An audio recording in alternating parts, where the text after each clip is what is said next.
and transition, and we're good. Hello, everybody. I know no one's here right now, but I'm still saying hello, everybody, anyway.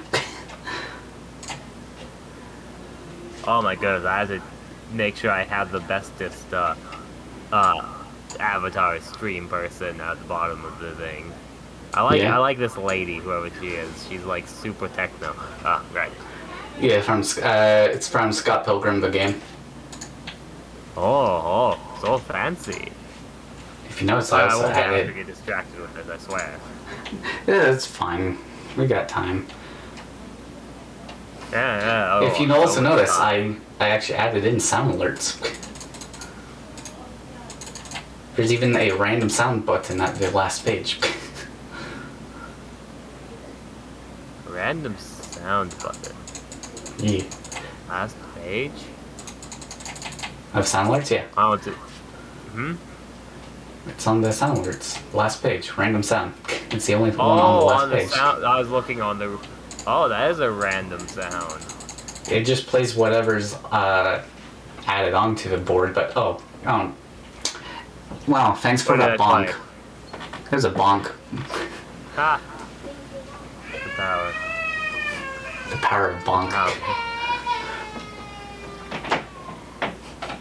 I literally looked on stream avatars for the random sound, and that's how big brain I am right now. Jesus. Yeah, but the stream avatars I have like Kirby, I got some dragons, dinos, slimes, some printies from Disgaea, Ruby, and a bunch of Fire Emblem, and Scott Pilgrim, and some Kirin's. Alright, cool. As much as I could say, I'm gonna switch to game. I've been watching the new anime they have, which is pretty gosh darn dope. Of Vice Queendom? Yeah. Yeah, I haven't seen it yet. Golly, I was surprised by it just because... Well, I know it's like a different take on it, but yeah. Yeah, a different take. That's the best way to say it without spoiling anything. It's a different story. Absolutely, completely different, and I was like, just surprised by that. I was like, wait, what's this? There's good going in blind. Yeah, I've seen some clips from it, but like, nothing too much, but yeah. Yeah. Alright. Are y'all ready to start? Oh, I don't have my book with me. Should I have my, Wait a second. Do you want me to have the DM's guide in front of me? The DM's guide? Yeah. Oh. The book? Do you not want me to have that in front of me? It's probably a good thing to have. Yeah. Let me just, yeah, definitely a great one to look at. Yeah, it's not that.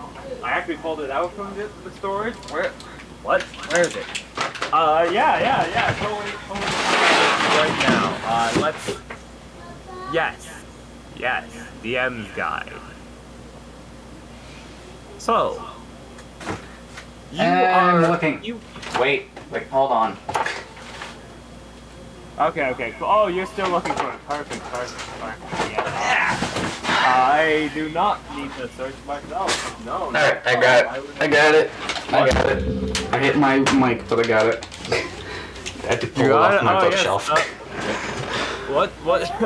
Wonderful. You will definitely be using that today, student. Oh, definitely. Yeah. Yes, of course.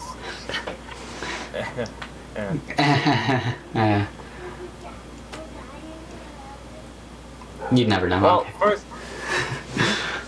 You'd never know if we need it or not. Yeah. First of all, I have to ask you, since this is an actual campaign you have in mind, I do want to know what you're thinking of beforehand, because I don't need to give like a generalized summary if y'all have something in plan. So, what is your plan? Well, I can pretty much tell you the, guess I can tell you the main concept behind it. Right? Yeah. So, the world that like the characters are in and all that is, think that like it's the modern world. Okay.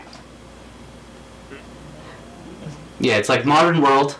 No fantasy elements in it at the moment. Until the characters meet these creatures from another world. As they came from another world trying to track down a criminal from their end because they have a master plan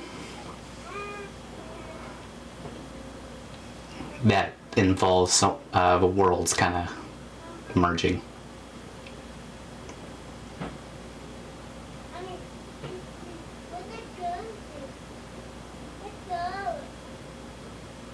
And then the characters combine their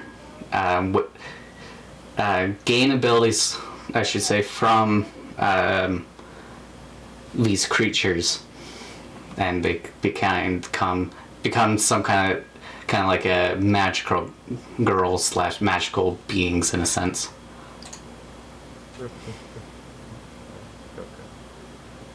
Yes. I love it. Oh. Alright. It's like me and Justin have come up with like some ideas already for it, like in the sense of some character components, but yeah. Okay. I know a bit about. I don't think I've ever been DM'd by you before, right? Yeah. We've done like a short thing when I tried doing the Bleach campaign. Yeah. Like that one single session. But that's the only DM type thing I've done.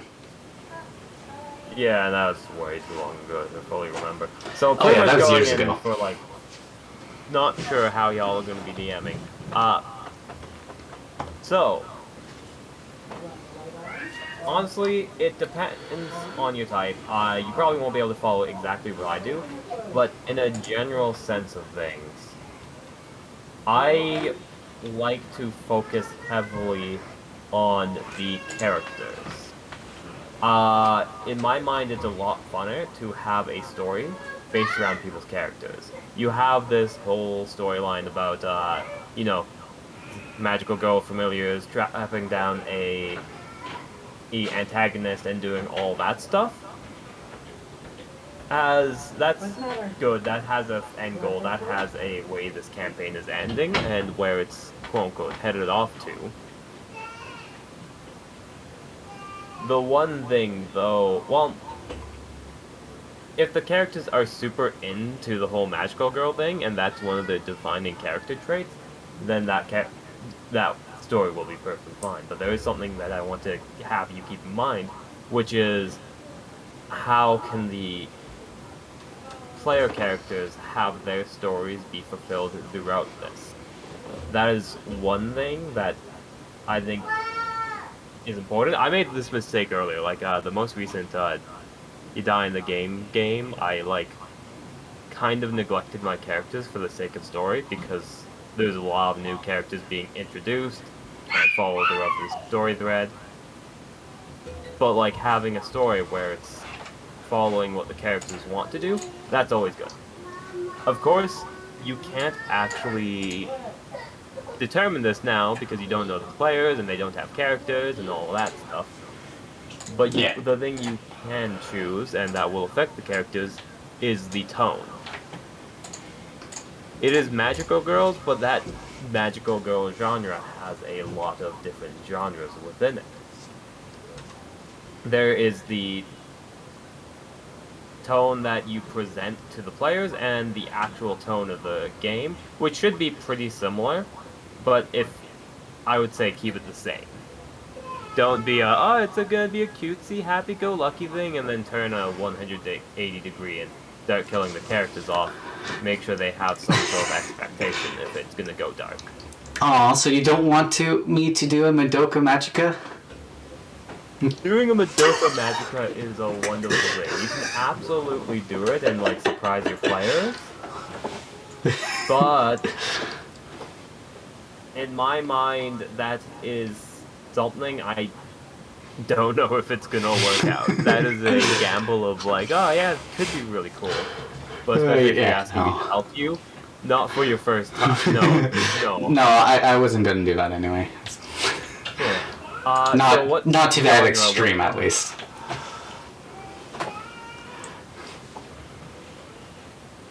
Okay, not that Dungeon Master. Okay, tape. No.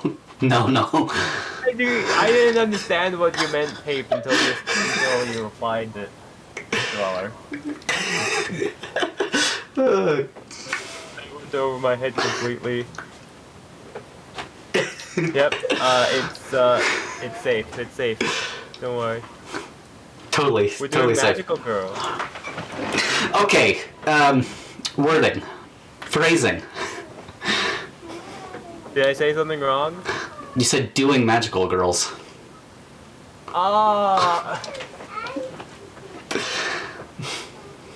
Watch what you say.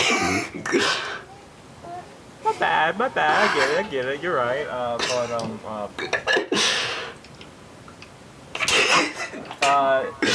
Either way, we. Well, like they say, $20 is $20. Oh man. Hey, I'd like get a magical girl costume designed for $20, even though it costs more than $20. I'm easy to win over and pour with my money.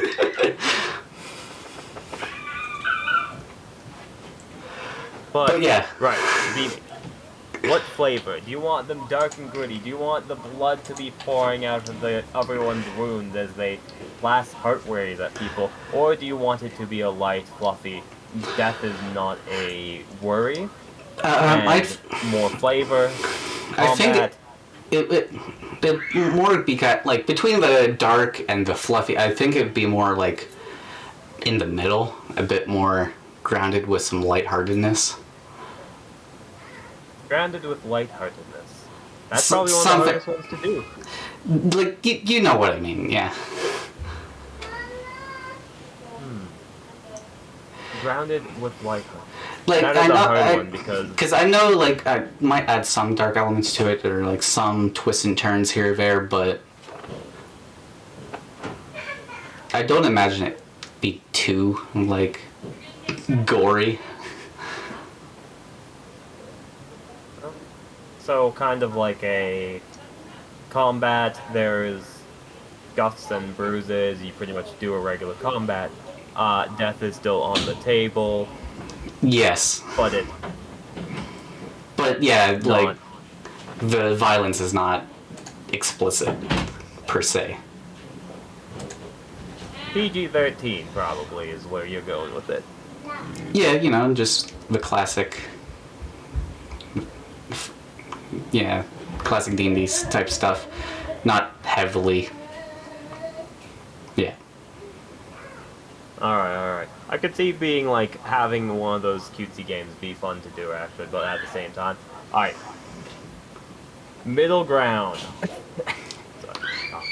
That's just my personality, middle ground. Middle ground. You're lukewarm. That's not a bad thing. Being lukewarm is great sometimes. Just remember who you're talking to. Just remember who you're talking to here. I'm a changeling. I'm not light and fluffy like you, who's a sheep. Sheeple. I like sheeples. Madoka Magica 1 through 5 or 6 through 12.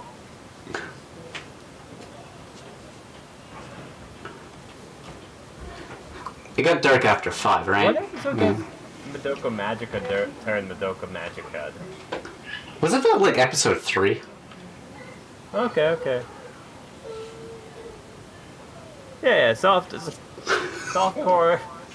I know what I said that time. Softcore magical girl. I know what I said this time, okay? You can't just like be like phrasing because I know that phrasing. Yeah. Usually I miss it, but my brain was awakened. One talk of magical girls and you're awakening. Wow. Listen, magical girls are very transformative. Okay, they'll change you quite up. Right round. All right, so this is where my brain is processing now. With that in mind, where are you starting this story? What level did you want to actually start this campaign at? Do you have an idea? You don't have to choose right now. Well, I was thinking more...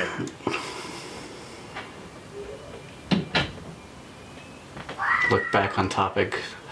There's nothing saying your world can't transform when they get their pack weapon. No. True. But I was thinking of... probably level 3-ish. Level 3-ish, yeah, that's a pretty safe one. Level 3 is a good one. Which level 3? Yes. Go on. You could either play it, either they're just getting their powers, and this is a story about them, like, uniting. Or you could have the session 0 be them uniting, and episode 1 would be, oh yeah, they're magical girls now. Well, that's what I was thinking. It's like session 0 is from meeting with the quote-unquote familiars. And then the first episode is them actually coming together as a team.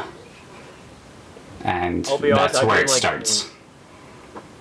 I've been blessedly lucky of like just having chat make my DnD campaign for me for the longest time, so I'm just like starting to remember of like yeah this is how we do it. Okay. Well, unlike you, I don't have a community. Yeah, but like no, it's fine. You can also have whatever gives them power. Take it from level 0 to just slowly draining their life force.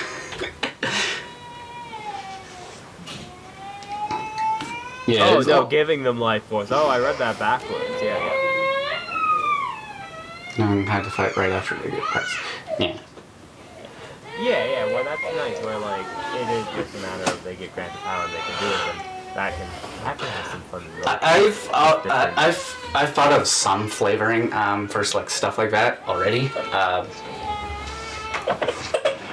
Because of how like some of the details I've already come up with for the familiars, which the familiars aren't exactly created by me per se. It's going to be created by the characters, because that will actually influence a lot of stuff. I feel like you should, if you want to set... Well, I feel like a theme should be set by you of what type of familiars are. Are they animal familiars? Are they kind of like anything from stars? No, they're going to be animal familiars, like creature familiars. But this is where it gets a bit confusing. Okay. Or I don't know if I should say it right now, but yeah. I mean, this is a planning session. I don't think... Who would you be holding this information from? Well, I don't have any players, so no one. Yeah, like, you might as well just close it. Be careful about holding all your cards to your chest, especially when... There's some important ones I'm going to hold, because there is some twists that I'll have. But this one, it's not too big of a twist, but the familiars aren't originally... these creatures. They are originally a like some adventure slash a like kind of military group that worked with the Queen in the other world. And which they kind of got forced into this new world trying to search for this guy. And Yeah, and they got changed because of who they're tracking down, and because of that, they can't really access a lot of their abilities unless they have find someone compatible who can help focus that ability. Oh, I like that. Ooh, I And like that. That's so juicy. and the thing is, Oh, like, that flavor. yeah, and part of it is also like the players can choose like whatever race or whatnot that they want, but for the most of it, they look human. They are human. Oh my god. And it's Yeah. not until like the first time they transform, that's when they combine with their familiar unit, and then that's when they get the look of kind of a combined look of them and that person of beforehand, and also whatever costume they have based on the animal that they are. See, D&D, can you be like a small child who turns into a big, strong orc? And part of it is like, since it's flavored as you are human, some of the race elements of that creature that you choose, you actually have once you transform, kind of thing. Cool. Partial transformation, not like one to one. You are a half orc barbarian. Yeah. Yeah, it's like you have kind of like, you get the stats and all that as a half orc barbarian, and like some of the abilities, but you weird card game lolly fate spinoff where yeah. Yeah. So Card but yeah, it's like you look human, and then once you transform, you kind of get that a bit of a look of that person / their creature look, making you like you wouldn't go look like a Elven, superhero. but you probably get the pointy ears. Maybe your hair grows out. Oh, I love it. Yeah, and then you get a costume based on your animal. Oh, it's so good. Oh my god, a costume based off of the animal. Oh, And then I'm gonna be over magical girl. I love it. And then a lot of the attacks you can also flavor in the vein of that creature as well. Oh, it's so good. I love it. Oh, it's so good. Which at certain levels, I'm planning on giving them special like abilities based on that creature as well. Ooh, fancy. So, y'all, I assume there's gonna be more than just one person they fight. So what, Yes. the enemies, like the main enemies they're quote-unquote fighting are like creatures summoned by the, big bad? Yes, like they're the creatures that you would find in a normal like D&D world, because that's where these people come from. Is like a fantasy like D&D styled world coming into this modern era.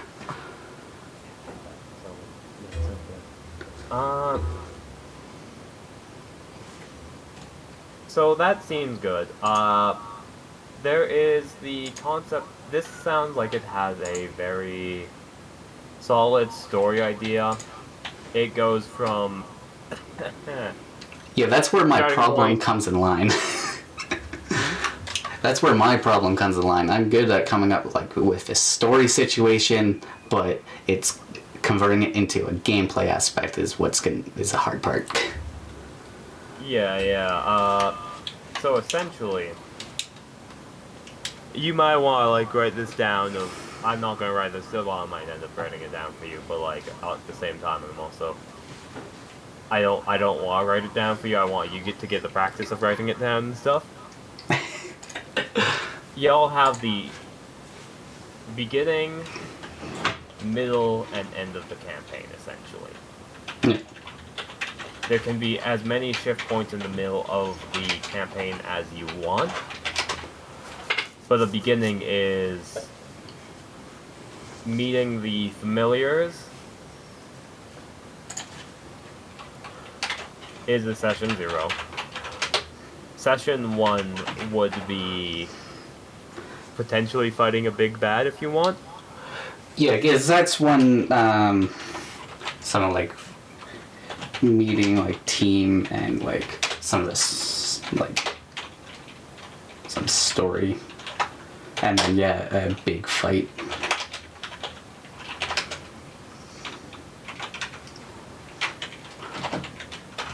And that's nice, easy. Get them introduced to the game stuff. Uh, do you have any story beats that you can think of for the middle of it? Such as potentially losing the powers, different things that... Yes, that is part of it. Losing the powers? Yes, at some point they will, but I have some ideas for that as well. With for them getting back. Yes. On the middle, right, losing powers. I'm gonna help a tiny bit with formatting.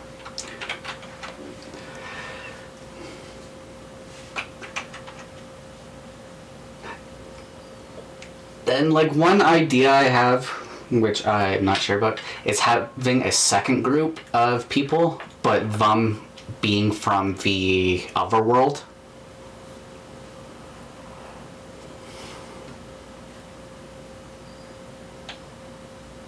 People being from the upper world? From the other world, yeah, from the fantasy type world. Oh, okay, so like, things such as, like pretty much just like a one-to-one fantasy person walking out. Yeah. Yeah, it's a team that was... Down. Yeah, it was a team that... should that be middle or beginning? It depends on if you want it to be at the middle or beginning. Do you want the first session one to be... Well... I'd probably introduce them around the time that they're losing their powers. Like, that's when I was thinking of originally introducing them. Middle, because... Yeah. The beginning, theoretically, we should space out more, because it is the idea that the beginning can be more than just one session. Yeah. Usually the beginning is also something along the lines of just getting to know the players. Pretty much making sure that the characters can interact, making sure that the characters have a chance to RP over something. A lot of people can struggle over RPing over nothing, although some people are extremely good at it. Yep. I honestly, whenever my people are RPing, it's always so hard to like stop them, because it's like, oh, it's so fun to just listen to them. And like, it's okay to like just sit back and listen and let people go at it if they're having fun. There's no need to necessarily push your story unless technically you're on a time limit, but even then, is it really worth it to like, you know, get the beats if people are having fun anyways? And that's a whole balance weird thing. Yeah.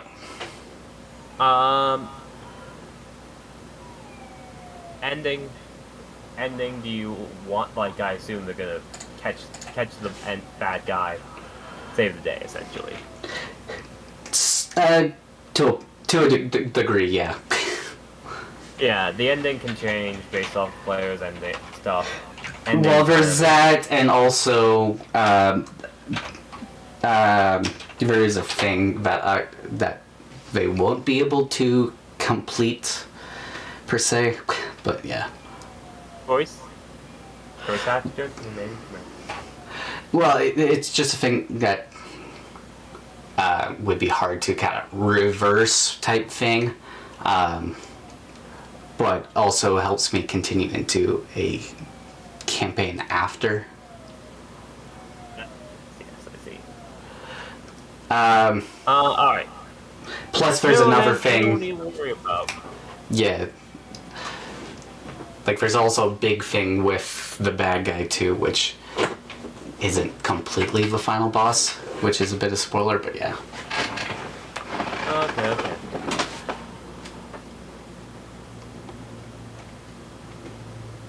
Realistically, that is just kind of something to keep in mind. The first thing we'd want to do is probably start at session... I mean, we could start at session 0, but we can't because there's no player, so start at session 1, essentially. Means the team, story, big fight. Yeah, because with session 0, I was thinking like individual session 0s to get to know the characters a bit more. Yeah. And like Especially doing a since session 0 before you have while you have it mapped out. yeah, it also it's like I was thinking of the characters being high school and age as Yeah, well. high school, which works out. So Yeah. then the Well, question it is, also works out for part of the some plans I have too. So what sort of first encounter do you want them to come across? Did you have any plans for a first encounter? no, no. Makes sense. You already have most of the puzzle pieces of D&D monsters. So it's pretty much your limit is D&D monsters, essentially. Yes. There's a lot of good options. The question is, as well... Oh god. I want this to stay simple for you. I don't think you could do a in-depth look on the societal aspect of, oh hey, look, there's monsters around here, we could, and having people notice them, but are you gonna... Is Joe Schmo, the regular biker, able to see like a goblin going through the portal? Well, because it's like, okay, that part I didn't fully think of how society looks at them, but for most part, I believe like in the beginning they're not really noticeable. They aren't like a big thing that have just randomly appeared, kind of thing. It would be easy to just make it so at the beginning the big villain doesn't have the power to fully bring it into the world. The magical girls are stopping them.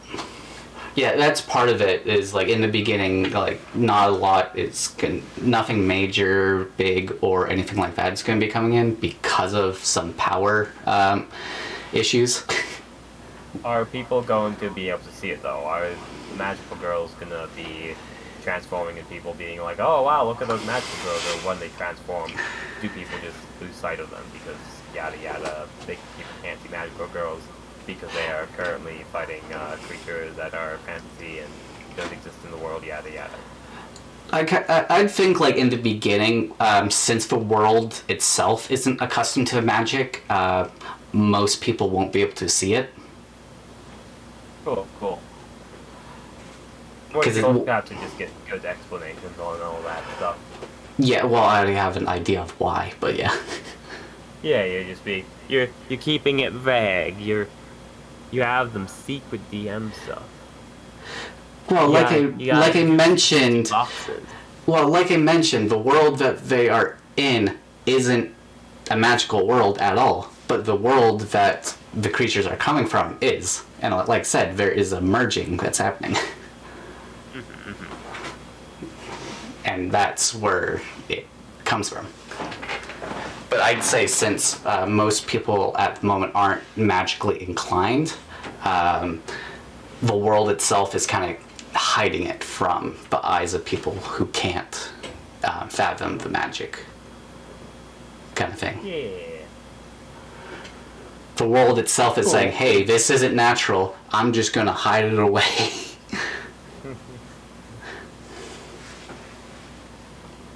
Which, that's nice and easy. That's gonna be, y'all will have a lot of things there. That's gonna be the beginning is essentially going to be combats, probably not too much negotiation either. Very much probably Monster of the Week. Something I could suggest is if you want to keep it Monster of the Week, but you don't want to limit negotiations and talking later on, you could make the monsters shadowish monsters, being unable to see or hear being unable to hear them, and being able to not make real sound. Yeah, later on I was thinking of having some creatures that will be able to negotiate, but early on, yeah, a lot of the creatures aren't really into that. So making it into more like shadow monsters being summoned making it so it's not a actual creature, and then slowly they're getting more and more form. That would probably be for the best, and it also explains why other people can't see them and only can be seen by magical girls. Yeah. Especially because if they shift and can't be seen after they shift, all that, yada yadas. Meaning, I guess the first thing to do is, like, just decide. Also, oh my goodness, okay, there's so many things actually. Because maps are another thing. Yes. I have had a few people who want to make maps and like to make maps. That definitely requires communication skills and just being able to describe what you want. One thing I can say from working with people and making maps, they usually don't like if you say, "Can I have a city?" They usually are like, "Okay, what type of city? How many blocks? What sort of, like..." Yeah. They like having a description. Yeah, it's like I was planning on having this mainly being located within one city and some of the surrounding area later on, but yeah. So it also depends on what type of quality of maps you want. Yeah. I know two people who, well, I know Alan, who's made maps, and I know somebody else who's messaged me recently. And they might be able to help you. I haven't actually got their stuff down yet. I haven't seen how good they are, and I haven't really spoken to them. They let me know they're interested. I'm like, oh, cool, yeah, totally. But I'm like in between campaigns right now. I could give you a helping hand, push them into your direction. Just,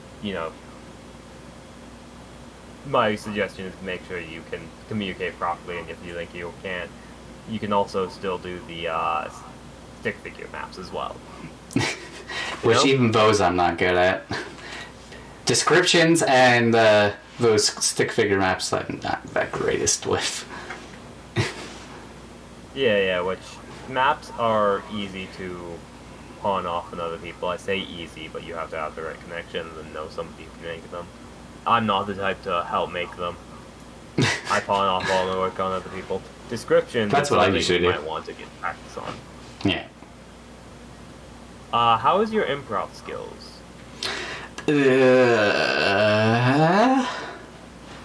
You map tape? Whoa. Oh, hey tape, how's it going? Hi there. Hey, how's it going? I don't have my... That's an impressive skill you got. Darn it, I don't have my wink set up. I got a... Oh, god damn it. Hold on. Oh, duh! Wait a second. Wait, what? I'm so confused. So Is that your name on Discord? Are you not just some rando? Do you exist? Are you that person? Are you the person I think you are? Do you have a different name on Discord? God damn it! Okay, never mind. Yeah, no, like, I've been so super interested, but I haven't... What? Oh my goodness, that changes everything. Oh, I have familiar recollection with, like, cassettes. Like, cassettes... Now... Oh, god damn! I'm dumb. See, your community is better than mine, because I don't have one. Cassette tape. Oh, golly. Yeah, I've been doing it longer and, like... Yeah. I piggybacked off somebody. Good job calling me in here. That's what I'm doing right now. Yeah.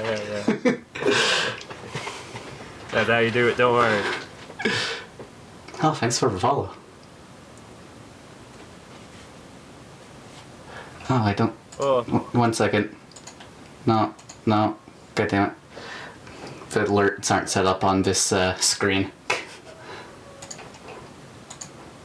Oh, golly. Having multiple screens, having a starting soon screen, oh my goodness. The sheer power of having that is just so terrifying. Right, where were we? Maps, right. So, Tape, if you're interested in Magical Girl, Town, stuff like that, what, is your name still Dweller of Dungeons on... Well, this. I have you on Discord. Well, it's Dungeon Dungeon Dweller. Dweller. Oh. I'm also in one of the DMs on your server too, so. Oh yeah. So like, if you're interested in more map stuff, I am still probably gonna try to ask to use you, especially more now. I have that big of bias with people.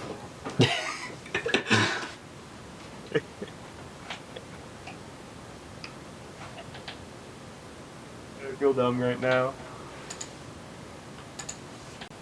Well, that's just what you are, okay? Yeah. What do you mean you don't know how good you are? I forgot you also sent me that. Yeah, golly. But, now you got that.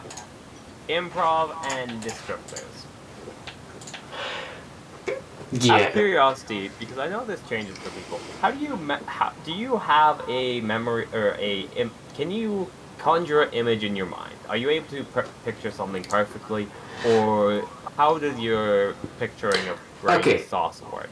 Not perfectly, but it is quite good for picturing stuff. Since a lot of the stuff that I come up with for, like, say, my channel, like, for my writing and all that, even this, I, like, come up with a lot of stuff for it that I haven't written down, but I still know. So you struggle with just, like, getting the words out of your brain space, or? Yes. It's actually coming up with how to explain something. I can think of something pretty well. It's explaining it that I'm not that great at. Yeah, I'm pretty bad at, the best trick I have is to not think, and, like, just to exaggerate. Because my brain can be over... Because I'm looking at this cup, and it's... To try an exercise, I don't know if this is gonna work. I'm gonna describe a cup in front of me. As I'm going to exaggerate it because... Okay, I am only good at exaggerating things, apparently, because I would not be able to describe this cup that well. But... Wow, no, now I'm just... Yeah. Thinking about it, actively thinking about it, stops my brain as well. That is an interesting thing I just discovered about myself. Thank you. Yeah, are different beasts as well. You're right about that. I'm good at the improv section. Recalling past information is where I usually forget a detail or two. I also have fast low rolls for 100% improv. Alright, yeah. Fast little rules like that. I'm just trying to think of where to start with this. Tape, if you have suggestions, I'm more than willing to take all the help and suggestions. However, first thing is probably just the practice of it is good. Having the image of what you want to describe and describing it is a wonderful thing. So, I usually do what is something doing, even a cup of team can steam. Ooh, that's such a good, that's a good one. What purpose does it serve? And give players some way to interact with it.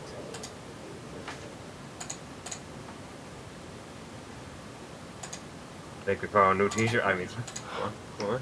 No, it's fine. I'm a great teacher. So that's how I think that does.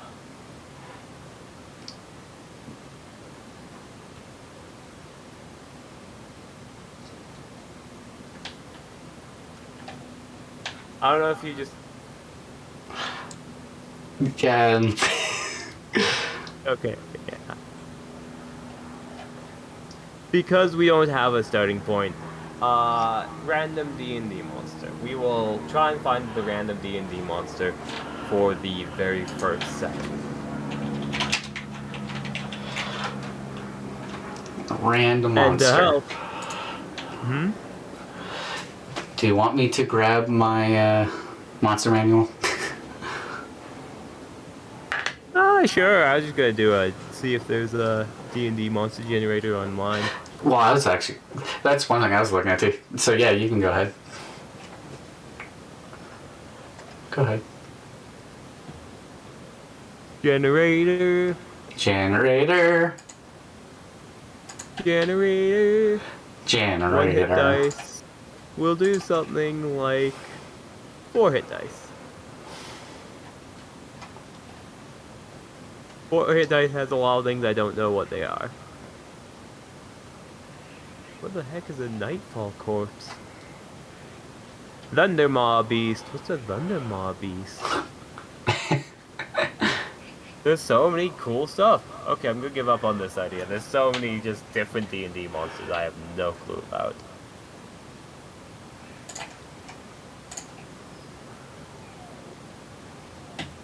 So I am going to grab my monster manual as well, because that is nice and easy in grasp. Reaching grasp. Open up to random page.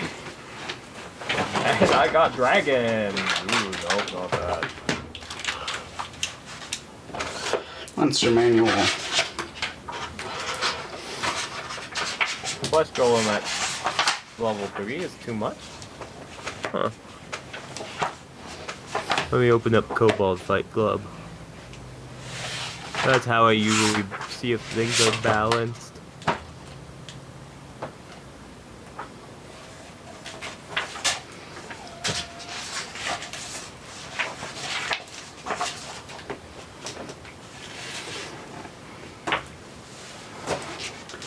Four players at level 3.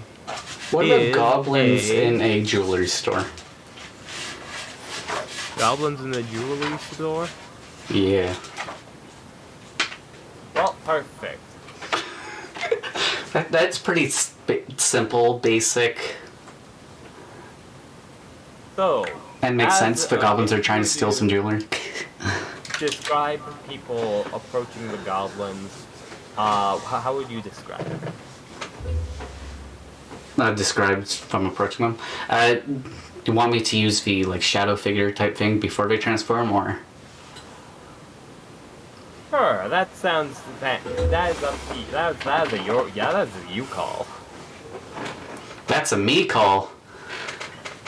Yeah. How does the logic work? Alright, I'll set the scene. Your players have already had a kind of discussion with one another. With the end. Oh my goodness, it's so meta! I'm Dungeons and Dragoning! You playing Dungeons and Dragons! Oh, I love it! So.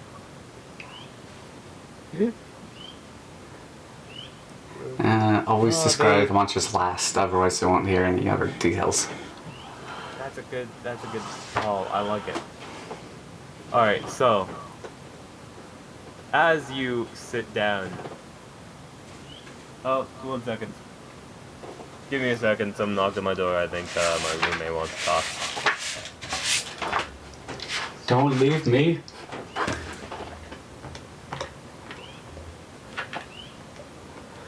Oh, right, that's not working. Why does that work? No.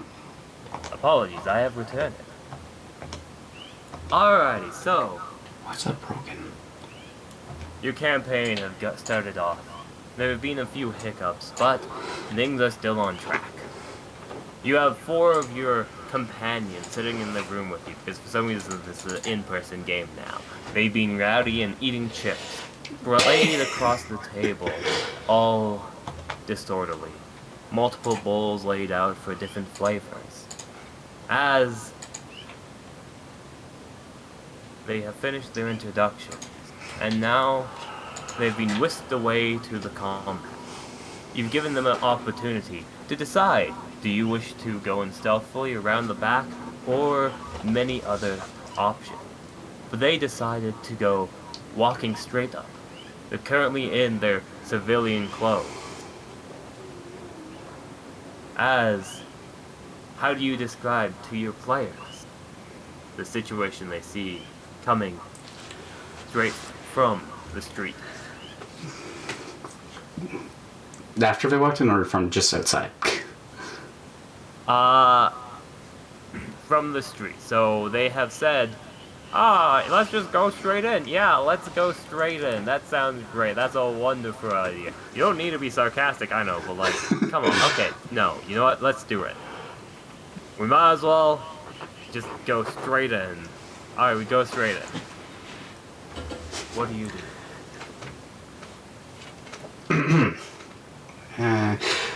Okay, I think I have an idea.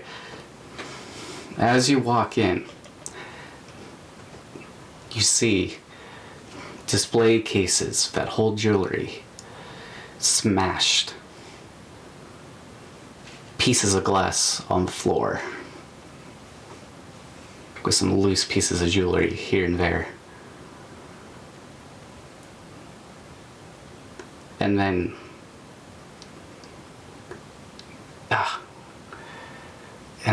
as you're looking around, you see one of the cases smash open with a shadowy figure standing right in front of it, grabbing the jewelry, throwing it into a bag.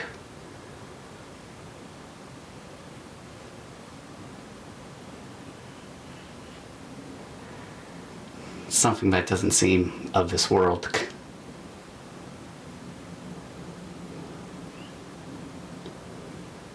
Alright. I assume that's what you've done.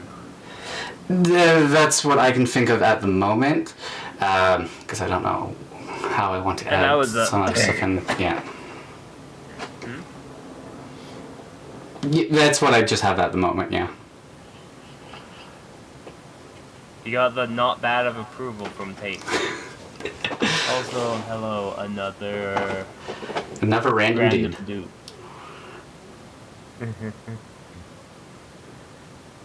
Okay.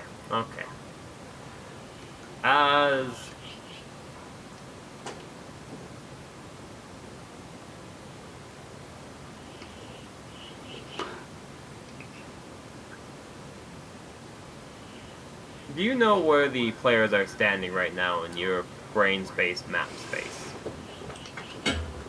You can direct players' actions some as well. Take a few steps to store. Maybe step on. True, I can do that too. In my headspace, they're kind of just standing somewhat in the entrance of the store. We did not technically get that at all because I wasn't sure if they would be standing further back. With a board and map, that would be a lot easier to dictate. Yeah. So realistically, you probably didn't need to do that, but at the same time, knowing what your players can see and can't see is an important thing as well. But there is the whole point of you take a step inside the store, or as you hover outside, you pause for a brief moment, noticing the glass splayed out on the floor of the jewelry store.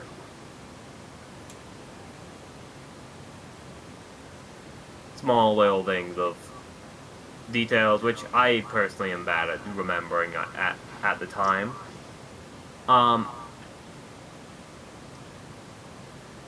Where, yeah, that's a lot of improv. Describing what you've already said on the board is easy money as far as airtime. Describing stuff make you sound smart. Yeah, that's true. Just describing, stuff on the board that's already there does make you sound smart.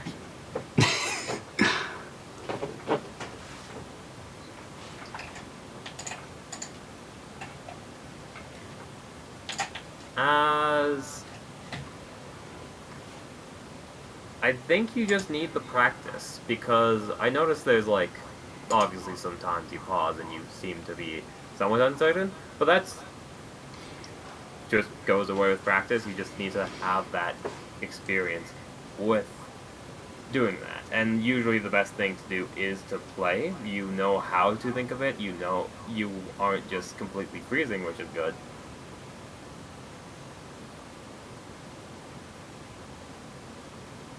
So, continuing this game plan, this thought process, how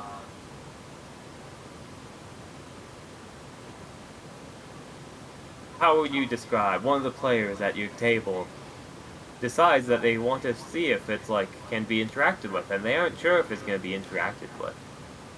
So like, they grab a pouch of flour because they have a pouch of flour on them because they're bakers, so clearly they keep flour on them at all times. They rolled a natural 20 to show that they would totally keep a bunch of like just loose flour on them at all time, as they toss it in the air and at the shadowed goblin. What happens? How would you describe that? How would I describe that? Because that would also have to incorporate, like, part of the, like, goblin being hidden away from, like, mortal eyes. And at this point, they're not in their magical forms, I believe, right? Yeah. So, like, what would happen? Like, what would happen if you have, like, flour be tossed where goblin's shadow is?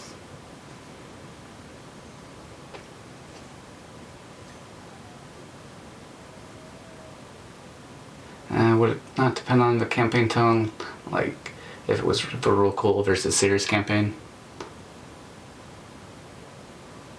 Indeed. Yeah.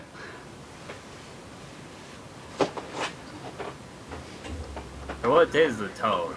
Because that's your campaign. Oh, God. Oh my goodness, can people do backflips? Oh, I mean, it's God. magic girls.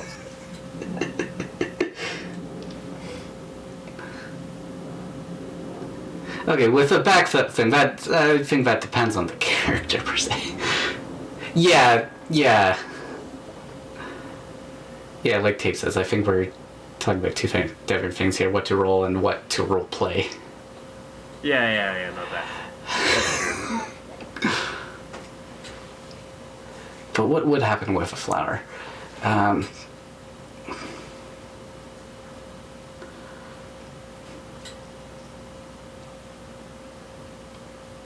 So get splitting that baby? What?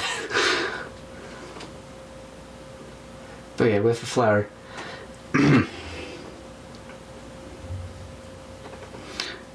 As you throw the flower, you notice it doesn't really stick to the shadow. It kind of just falls through. But you did get the attention of that figure as it turns to look at you. Without paying much mind, it just goes... No, it's gonna attack. It's not gonna attack. We're not even in the building right now. Okay, then if you're not in the building, how are you throwing a goddamn flower? Yeah, the person with the flower is inside the building, don't worry. Everyone else stayed outside. The person with the flower is all up. King Solomon, you shouldn't divorce them entirely. I moved to the left, your player says, as they have their character traverse back and forth to see if the eyes follow, even though it cannot see the eyes. Does the goblin's head follow it? They ask. You see its head move in the direction that you go, but as if it's not really caring, it's just reading your moves. Trying to see if you are truly a threat or not. By the way, tell the players to describe what they do in more detail. Yes. Flower is just worst pocket send. Yes. Flower is just worst pocket send, yeah. Alright, the other players burst into the room as they are loud, as they keep on, like, talking as they enter the room all at once, storming in.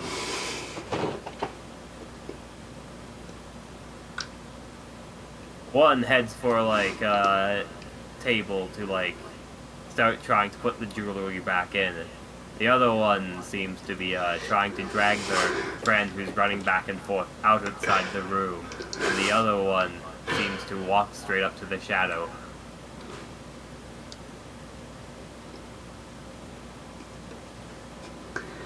as the person walks up to the shadow, kind of stops, looks at him, and takes a few steps back. It's a bit confused.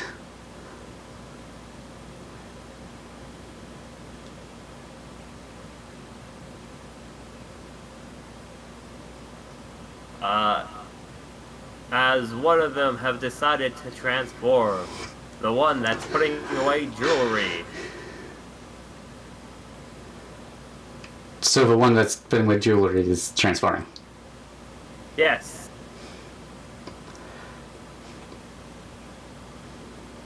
What do they see? As you transform, the shadowy figure turns into what you notice to be, or you notice the shadowy figure looks change into that of a physical creature. It seems to be a goblin. It notices your change, and it starts to scream. Or it yells something at you in goblin. And it readies itself. There's a few other things, because describing things as something as goblin can work. It's True, yeah. Where you just have to have a good mental image of the fucking worst goblin you wish to stab. For example, sorry, goblin racism coming out, my bad. Well, you should explain it to another random dude asking if it's friendly goblin. What's your opinion on goblins, Varric? Friendly. All goblins, only good goblins are dead goblins. So let's make some goblins good, okay? So since we're on the same page, here, and there's no goblin racism happening right now. With the whole idea of you can, which this is actually a good point, which another random dude probably didn't intend, you can get a lot of descriptions out with how you describe things.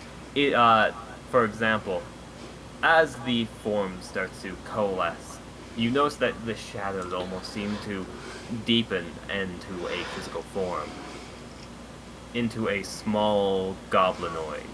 Its skin is warted and torn, as even from this distance now, being shifted out of your magical girl form, with still glitters floating in the air.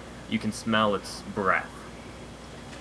You notice that around its mouth there seems to be some old dried food, or perhaps some blood. It seems shocked at your sudden change, as it takes a step back before, while reaching for its weapon and pulling it out. Its eyes quickly turn hostile as it shouts something at you angrily. As clearly it doesn't seem too pleased with yourself currently. Either what do you do, or please roll initiative. Something like that. Yeah. Having those extra fluff added to it. Because what is a goblin's history? What is a goblin's backstory? That's the one thing that's good to ask. Never usually about goblins, but like, if you know what the goblin did last Tuesday, it's slightly more like satisfying to stab.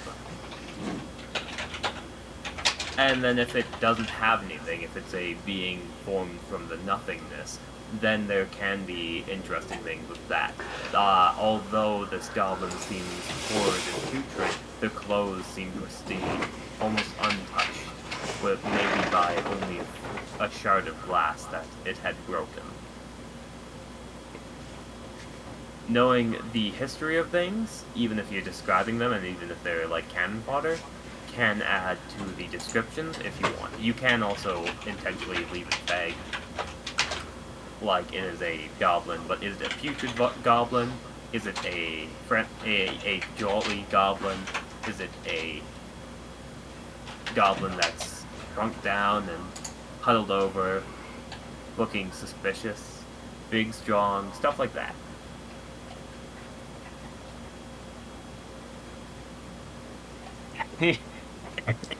Sorry, that's ooh. Yeah, needs and secrets kind of deal. And like, you notice that the goblin likes keeps a little horse trinket on it. It almost looks like a My Little Pony. Just by that look, you found out that the goblin is a massive brony. oh. Okay. The bro goblin. Oh my goodness. Oh my goodness. Oh my goodness. He's totally like steal all like the pony jewelry for himself. After you kill the goblin, you loot it. You're like, oh yeah, there's like a horse earring. I love it. There's one goblin just, trying on the jewelry in front of a mirror, posing with it.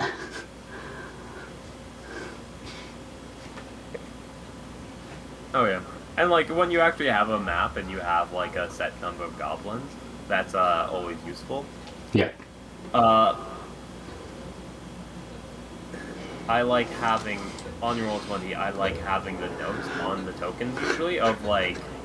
That one's living its best life. Leave it alone. That's funny.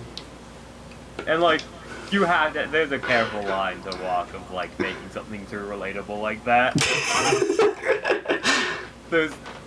But then again, there's also the opposite line of if you make something too relatable, they might just kill it anyway. Where it's interesting.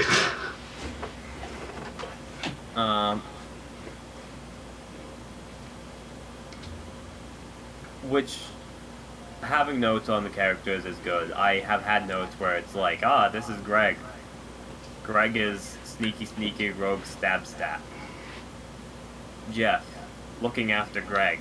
My name is Jeff. And like, having tiny notes like that is always good. Having that, playing it through your mind is generally what I do. I'm like, okay, there's this person, this to there, to there, to there, and it's like very loose, not going through every single minute detail. Usually just going over like the key points that I know that I want them to hit, or different notes that they could potentially hit.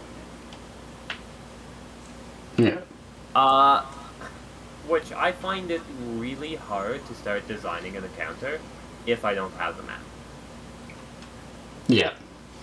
Maps aren't necessarily the very first thing you need. That's an idea. All you need is a desire to play D&D. But not having the map, I like having the different designs, I like having the different monsters. Doing things based off of the map. This one's looking in the mirror. Where's the mirror on the map? Does the map have a mirror? Hopefully the map has a mirror. If this one's near the mirror, then you'll have an idea. It's near the window. And I have like full personalities practically decided of like, you're standing here? Well, I guess you're just like this. You two are standing together. You're just friends and you like talking to each other. So I definitely use maps as like a kickoff point for like the actual encounter.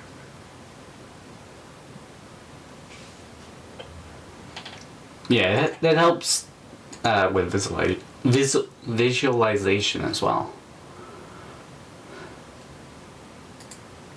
Where I am not much for one to take note. I'm just trying to think, is there a way to show you in the stream my notes? Because I have the Wayfarers Guild stuff. Do you have a way of sharing my screen if I share it over Discord? Should be able to. Cool, let me just double check. This isn't self-promoing. This is helping. I swear. Same thing, I'm right? not. Yeah, I'm not trying self-promo. Oh no.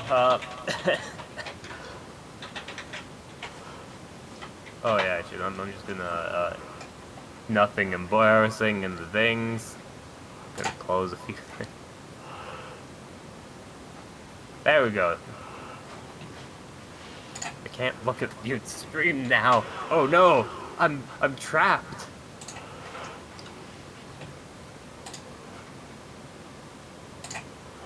There we go. You looking at it? The stream looking at it? Are we good? Yeah, it's probably not that big, but I mean, the main thing is you, but like stream seeing it is a good thing too. But this is for the Wayfarers Guild. This is just a bunch of stuff that I have for just the general shtick of everything. It slowly got more and more added. Some of it is kind of irrelevant, like Untitled Document and Commands. Those are other things for stream. I'm pretty sure this is empty. Yeah. Clearly I didn't use that. Perfect, don't worry about it. However, I believe I started with Guild roster. Because I knew I was going to have a lot of players.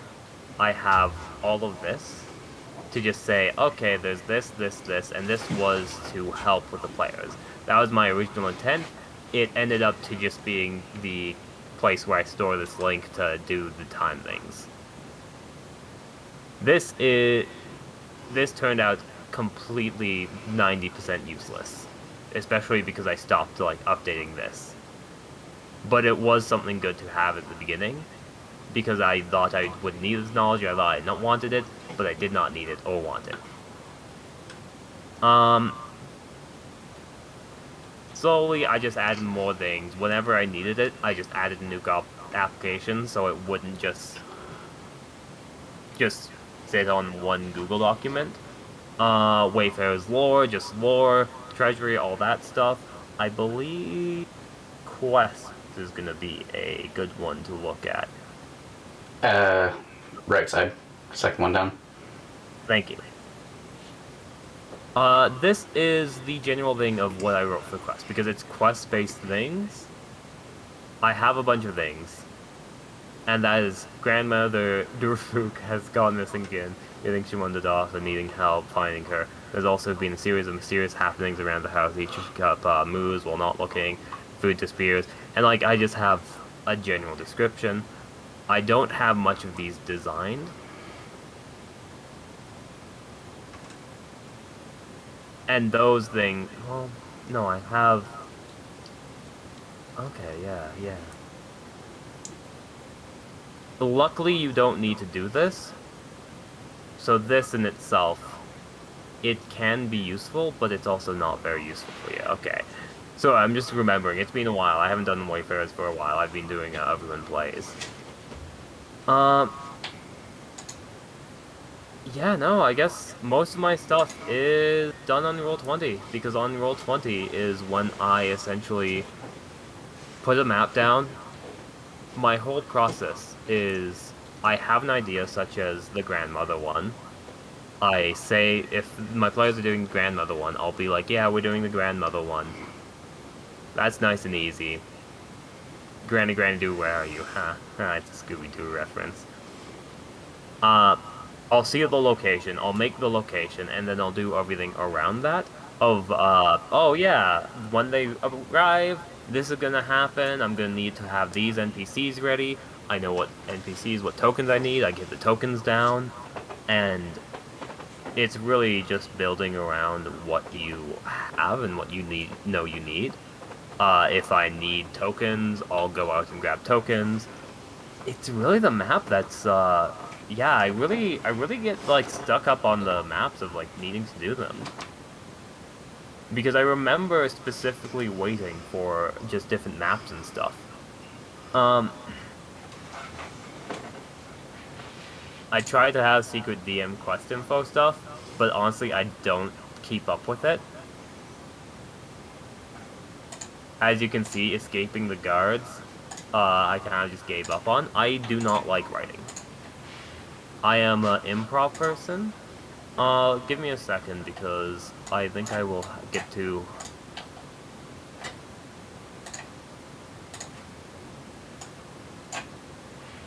For the Wayfarers Guild stuff, I usually have these maps, and these maps... This one's kind of complicated. This one's super simple. This quest was Cocaine Bear. As you can see there, we have barrels, and essentially I just put invisible tokens so I could have the quick access, quick look. I don't think iPapa Joe is going to have any information on him currently, but generally HP, AC, but I use the GM notes. For example, iPapa Joe has grown wary of the guild shenanigans. I'm just gonna put guild.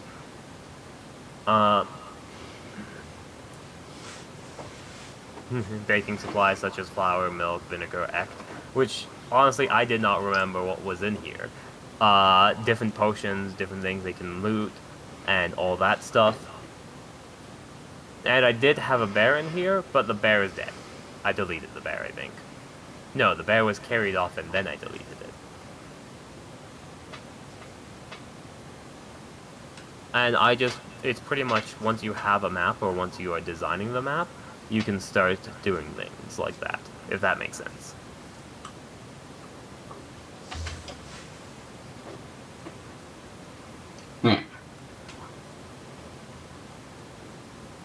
I think you said yeah? Yeah. Yeah, and like... Yeah, are you sticking with the goblins at the jewelry store at your episode 1 sort of thing? Yeah, I'm thinking about that, yeah. I like it. It's a good session 1. Session 0s you don't need maps for, you don't need to do all that stuff, especially because... I mean, Session 0s are special. Honestly, the other option is to get players first and then design it. It depends on what order you wish to do it in. Did you have an idea for players? No, I do not. I do, like, one, but at the same time, if I'm helping you, you probably don't want me to be a player. No. I got people who always want to play D&D. I got a handful of people. Designing after players probably like, could do, yeah. But yeah, adding lore based on that is good.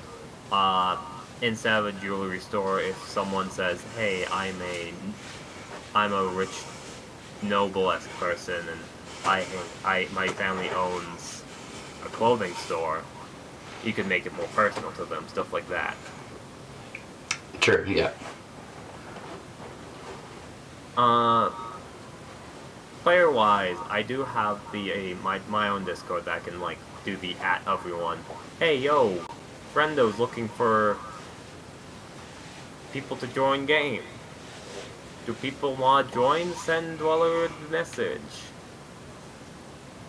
That sort of stuff. Yeah. Or you can add everyone.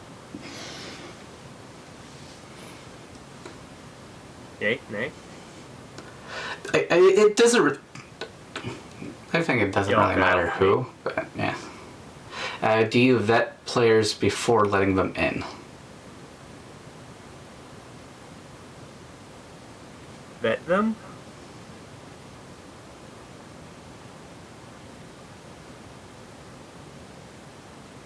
Oh, hold on. Something's blocking my screen, so I can't see that message. Raelen out here acting like we don't have everything muted. Good point. Good point. Sometimes I act like it. Like screen Listen, I them need to to make go- sure they're a good fit. Oh, yeah.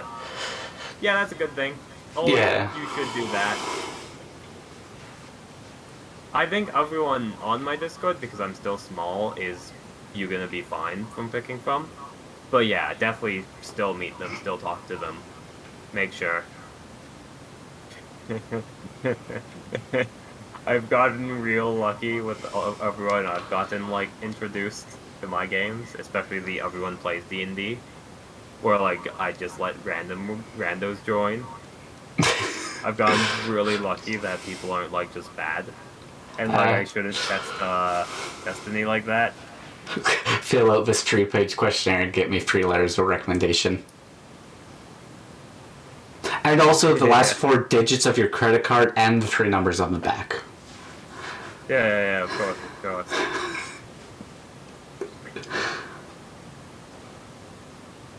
Social insecurity number. Insecurity number. I got you. Also, your mother's maiden name, your name of the first pet, the first car you've driven, the street you grew up on. That's neither. Security number. I'm still like laughing at that. I'm trying to formulate a joke of like, if you're depressed, do you get like a badge card? Is it the social insecurity number?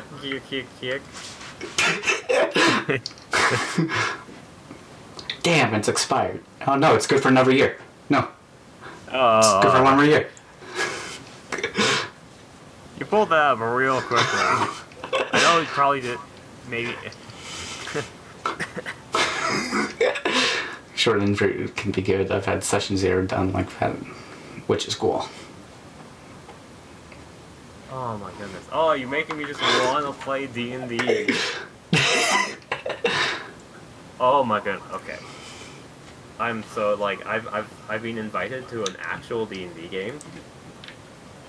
I'm not used to playing real people D&D. I'm used to playing like homebrew nests of the server.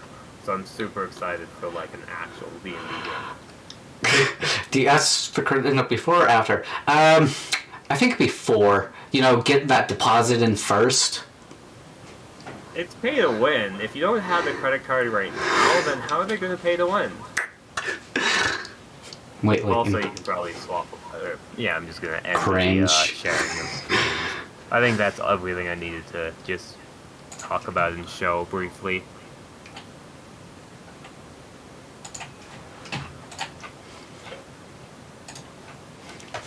No. In person with real people, no. That's Who does that? nowadays? You think people have that? You think everyone has wireless microphones like I? You know what I have to say to that? Raelen won't hear it, but everyone else will. There, that's what you get. You get bonked. Yep. Cringe, man, cringe.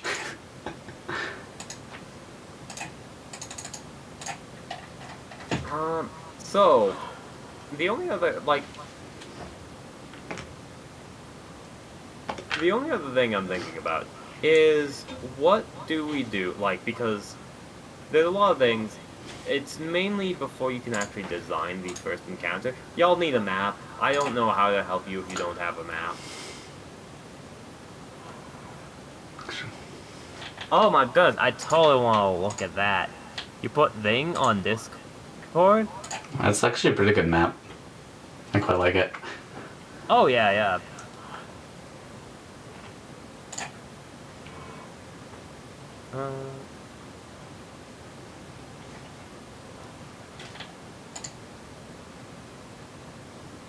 So yeah, y'all can DM that. Do you like knowing the map?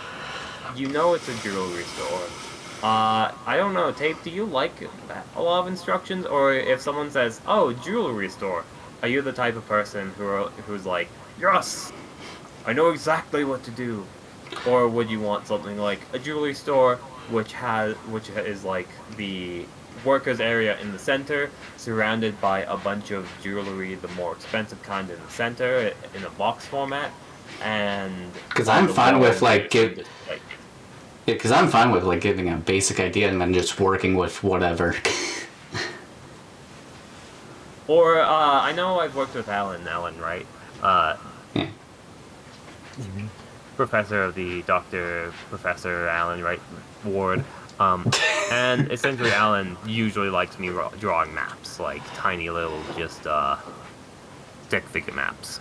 Usually for a quick basic map. Never do it. Nah.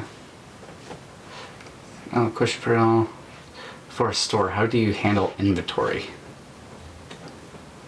Ooh, inventories. For a store inventory, I usually don't have to worry too much. Honestly, I can't, for inventories in general, I usually let my players be like, oh, yeah, this is what I have, and I don't touch the player inventories, I just let them take whatever and do whatever with it. I don't really pay attention to that, which may or may not be good or bad. With someone like this, though, I don't think I'd let them take the jewelry. Though. Oh, yeah. But yeah, I'm the type of DM that's like, yeah, you want to take the jewelry? For sure. Like, cops may come at you during There's the night. cameras. There's cameras, and some people probably have already heard the glass smashing in the store. And like have consequences happen for if they do something silly. But it's also like, you are high schoolers. Are you sure you want to risk your lives taking this jewelry?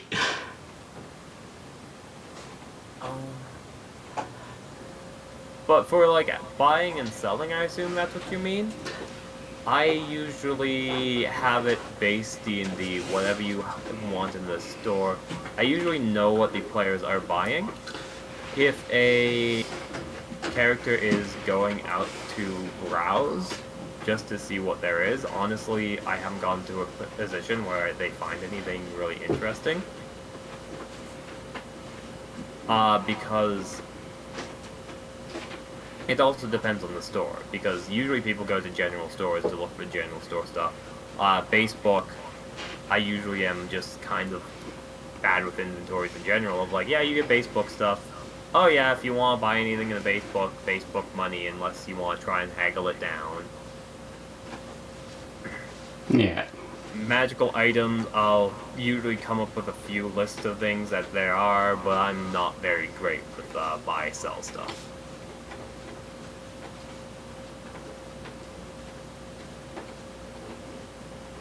I am laissez-faire.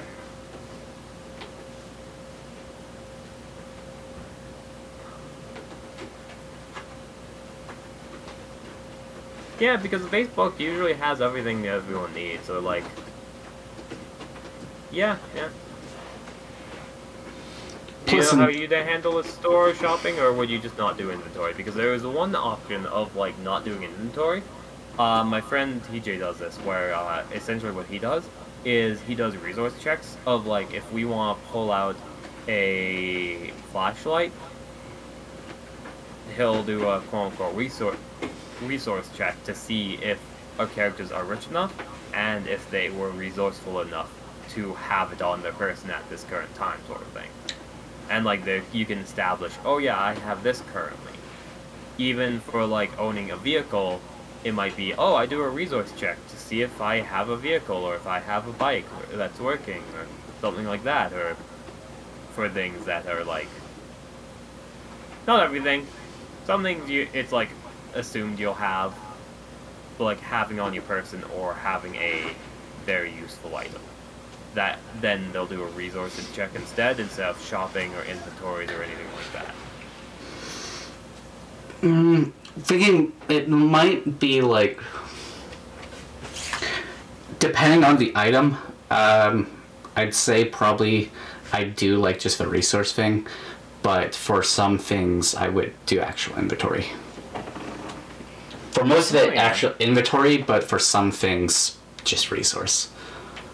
Well, you just have important plot items like Well, like normal like equipment stuff like that, I'd probably do inventory. But like small things, say like a lighter or flashlights, probably stuff like that. Just everyday kind of stuff. I'd probably say resource. yeah, and it's just like, oh, did you have it on your person now? Yeah. Mm-hmm. And then yeah.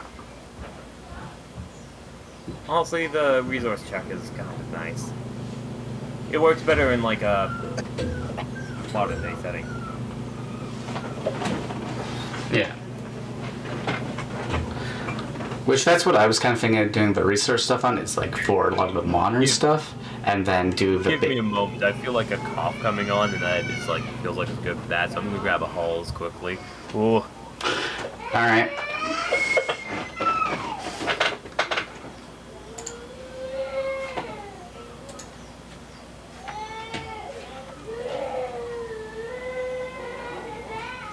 Just hopefully you guys can't hear that.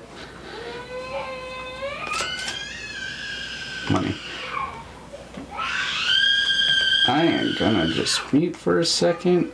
If I can find. I didn't have the mute button, didn't I? No.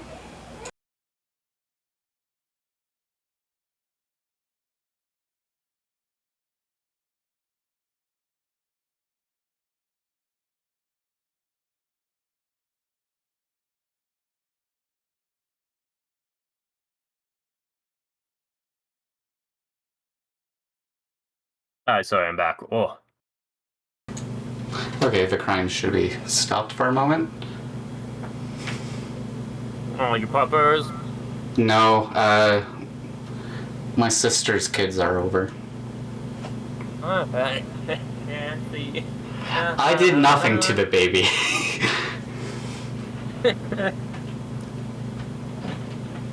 Oh golly, how could you?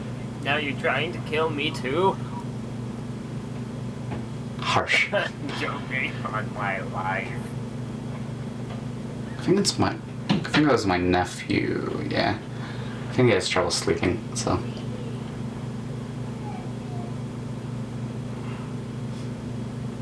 Hi.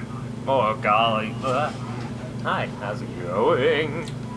No wonder this was a mature content stream.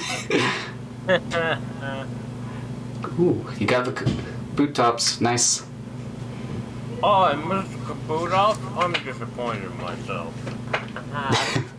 I'm just dying slowly. You know that feeling of like a tickle in the back of your throat that makes you want to cough, but then you start like just changing up how you speak just so you don't cough? Yeah. Well, I think you're the only one who's been trying to catch stuff, so. Well, last night I tried catching, like, I think a few different times while streaming, and I caught none of them. Yeah. So I didn't mean to laugh at you. I did. Well, it also probably helps that I only have one Great Ball and a Premier Ball left, so. Whoops.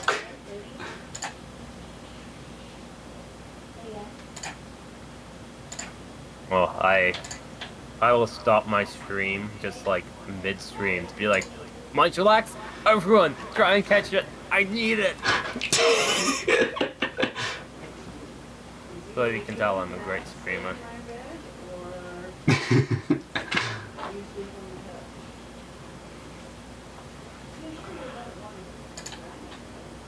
Okay, 20 Pokeballs now. Nice. One Great Ball. Alright. Where were we?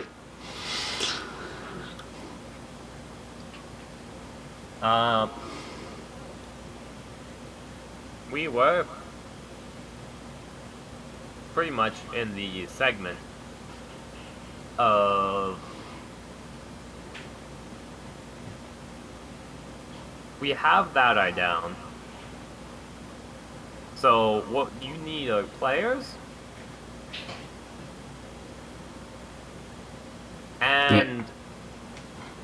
a map.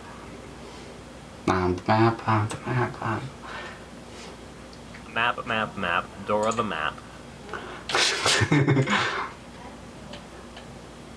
Honestly, I'd say what other, like, most likely in stream games or most D&D games, it's like, let's plan 2 combats in a single game. No, you're only gonna get 1 done.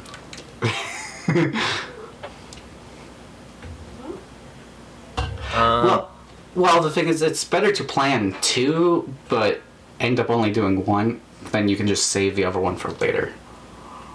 Yeah. You want to walk through, like, what you have planned exactly? Like, I mean, like, improv to just be like, oh yeah, session 1, how will it work? Look.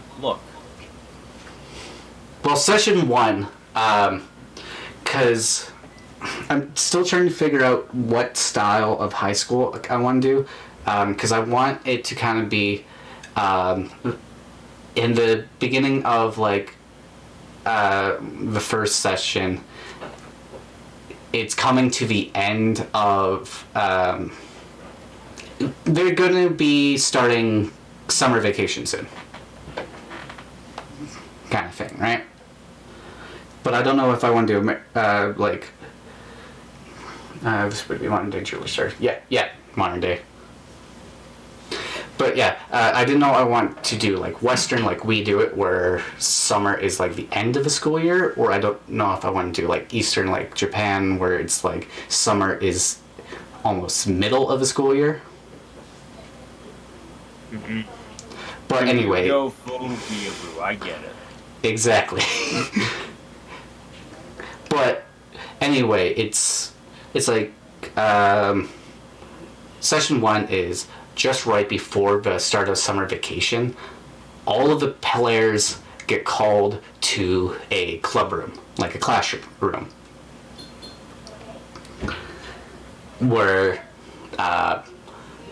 one of the teachers that they don't really recognize, besides if they've seen them walk around for the last few days, is just sitting there reading as they come in one by one, introducing themselves and all that.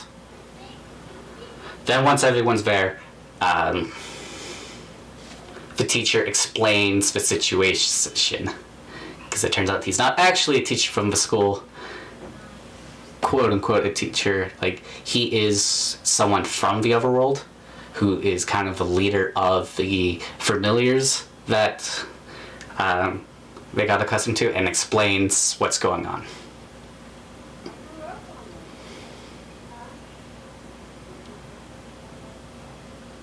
Yeah, that's also what I was thinking. What are you doing in school when you're summoned to the room? Yeah.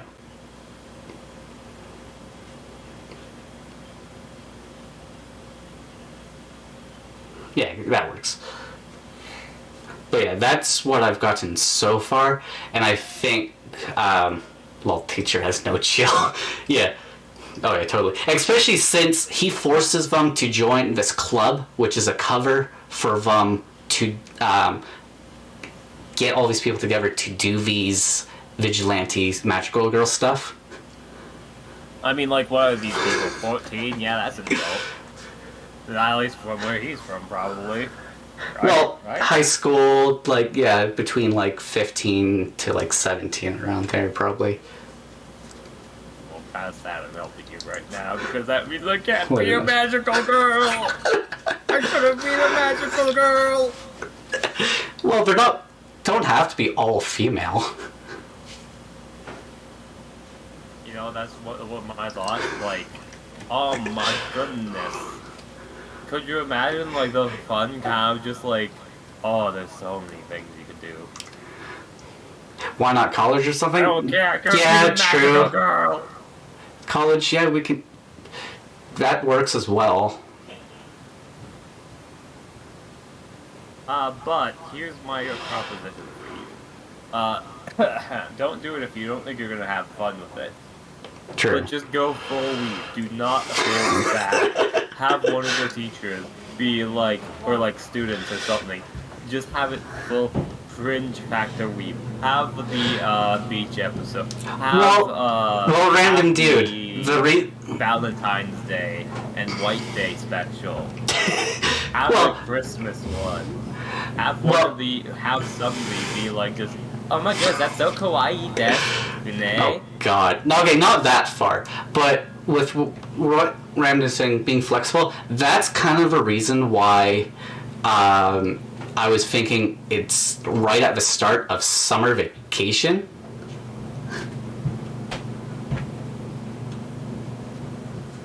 So that. What? Yeah. So summer vacation. So it's a bit more flexible, so they don't have to worry about like the school part of it. That could be a fun aspect, though. But yeah, what you're saying is interesting too.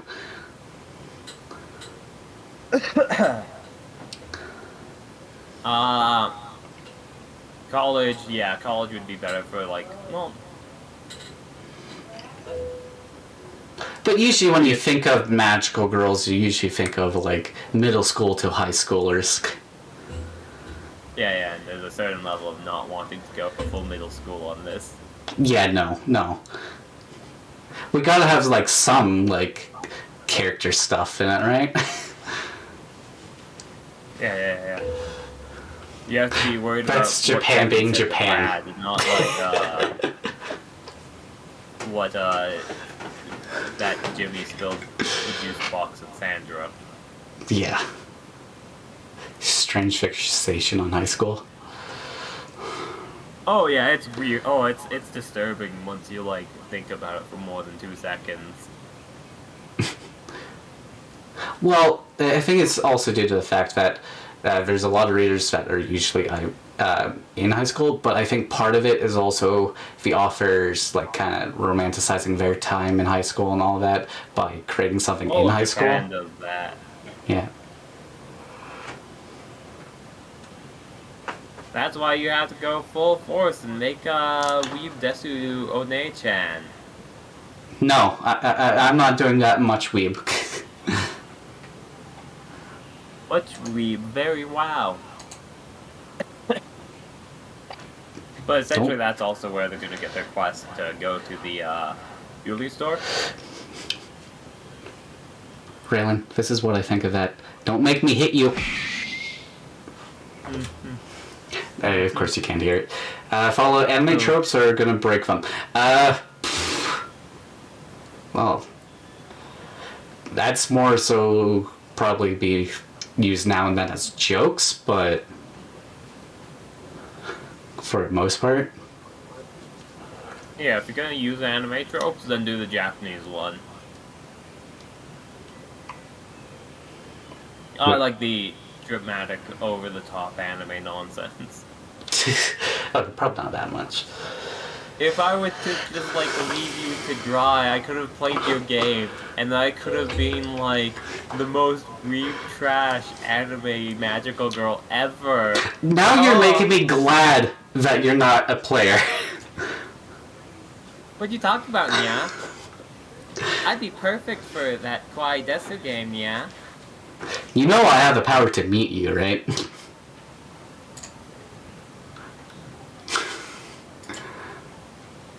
DK. He's been silenced.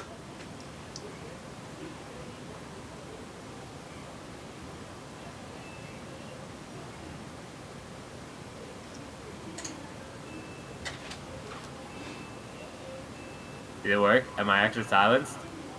Are y'all gonna just hear me say flubber?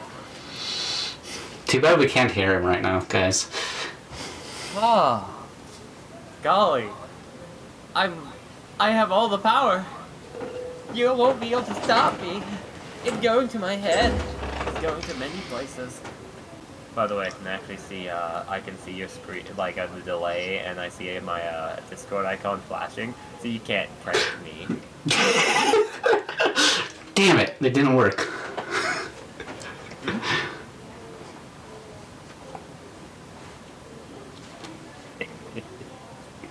It's like we can still hear. Come on, you can hear me though, right? I was so certain 5 seconds ago.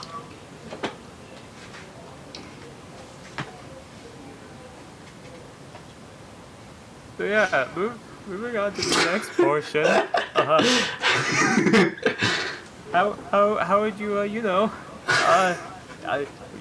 magical girls show up, they fight. How's the fight end? How the fight ends? In which way? Oh, yes. The fight. Like, I assume they're gonna defeat it.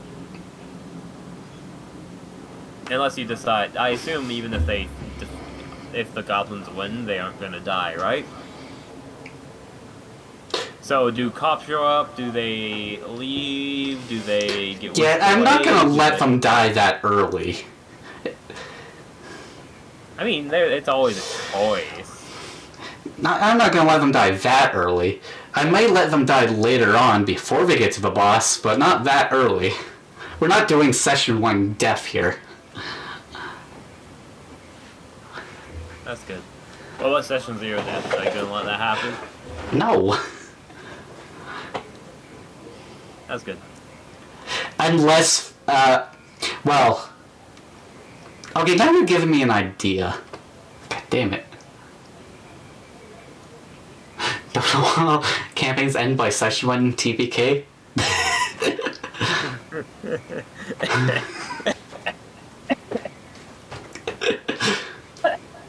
Only the good ones. It's a good idea to have a few goblins hidden in case they blow through the first couple. Yeah, that's what I was thinking, yeah. Yeah. I imagine just some random dude has been through like 10 different campaigns, each with different DMs, all of them just completely horrible, and TPK's a party in session 1. In the first, like, 10 minutes. Yeah. I feel like that's just like somehow like another random dude's like superpower finding the worst DMs. That's very evil, but sometimes giving players an easy encounter once in a while is a good treat. Yes. Oh, I'm so bad at encounters. Yeah, early on, I'd say, like, I probably won't straight up kill them right away. They can still lose, but I might not just kill them. Yeah.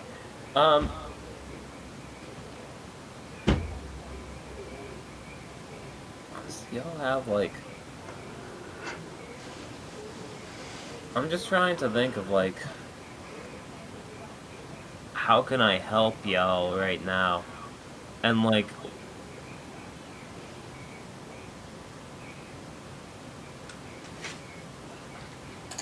What, like, do you feel like you'd like, to actually put all the things down and doing all that stuff, do you feel like you'd struggle right now? Like, with what? Like, what do you know? Do you have I feel like you have a good image of everything, right? that's somewhat.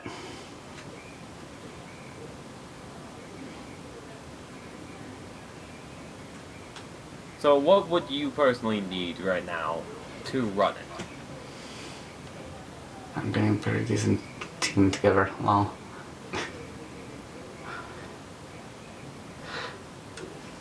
like, what I need to run it right now? Like, what? Like, map, players? So would you run it, like, if you had the map and players, and the tokens and stuff like that, just like those things, nothing else, map, player, tokens, would you feel confident in running this campaign? Determination. With a bit more planning, probably, yeah. Like, more so me, myself, trying to get some more details in, but yeah. Big bad evil guy, yeah, I have some information for him already. Even with his right-hand man, I already have stuff for that. But he's not integral at the moment. Just, that's mainly story right now.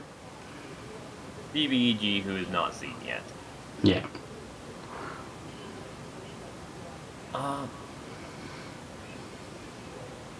Let's go.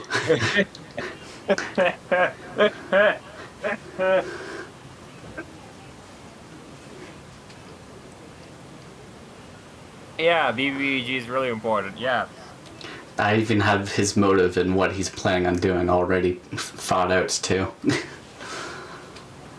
Yeah, definitely. Yep, BBG is really important in all games. Yep. Dude. Well, what if the BBEG was the players all along? Oh yeah. That's practically the plot line for one game. Wait, I did have a BBG. And everyone plays D&D, but you die in the game. You die in real life. I did have a BBEG for once. I mean, like I always do. I usually forget about BBEGs. Well, that's one thing with Maybe that's my problem. one thing with a bit more open world games. It's usually doesn't really have much BBG since it's just characters focused. So I think, like, improv is the one thing I think you need. I think just, Yes. like, improv will help with, like, playing characters and being a DM and stuff like that. I don't know, like, what else I could teach you, because, like, I showed you a bit of my process of just... they'll market BBG themselves. Yes, that can happen. Yeah.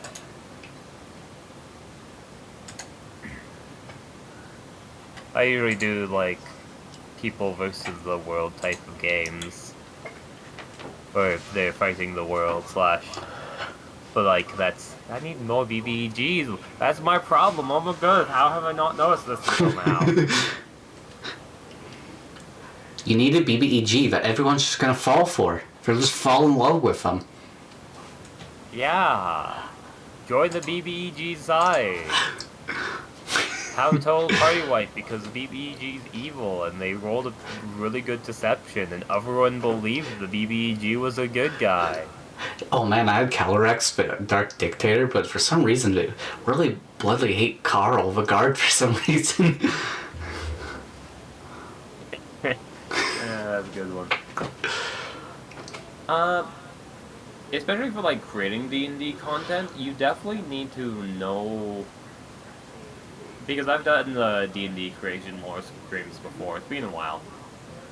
And, like, I assume you're going to be, because you're going to be streaming this game yourself, you're probably going to keep the lore streams not on your channel. Sorry. My channel? Like, Clockwork Dream? Hmm? Are you asking, like, which channel I'm uploading the VODs to, or...? No, I mean, like, you're planning on streaming the game itself, right? Yes. Are you planning on streaming the game creation aspect as well, or is this kind of like the one and special and done thing? I am planning on streaming the creation, yes. It's so to help me actually get it done. Okay, I can absolutely respect that. I was gonna say maybe not, but no, I can absolutely 100%. That's why I'm planning on streaming more, is to actually stream more. That's why I have Honestly, my schedule. That is what helped me do it. The whole idea of, oh, hey, I'm doing this, I'm streaming this, oh, hey, I'm getting the lore prep done, and that was a real good start, and now I can finally play video games and feel confident with playing video games.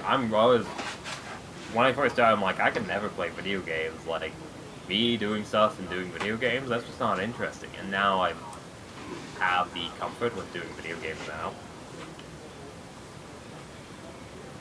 Which is surprising, I did not expect that. Yeah, it's like some of the lore stuff I will keep hidden and do off the stream, like some of the stuff that is spoilers, but for most part, a lot of the lore is going and stream and planning stuff is going to be on stream.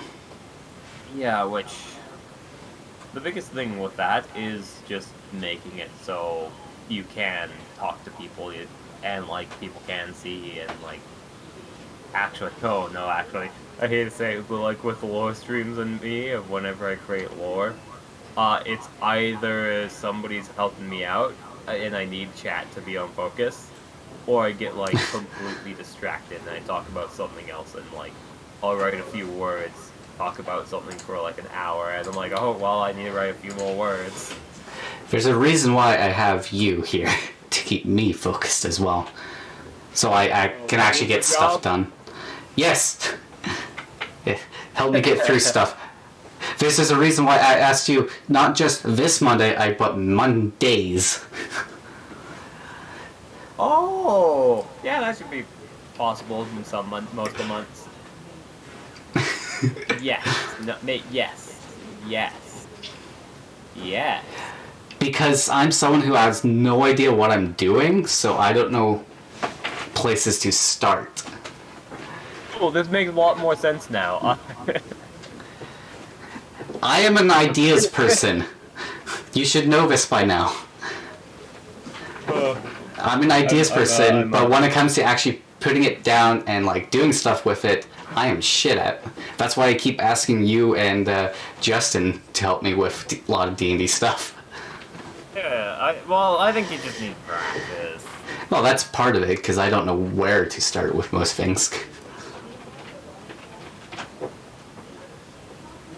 Right. And jumping back into work, because that's my job here. I'm the one to keep us on focus, alright? You and your chitter-chattering? Huh, not right now. You gotta get back to work.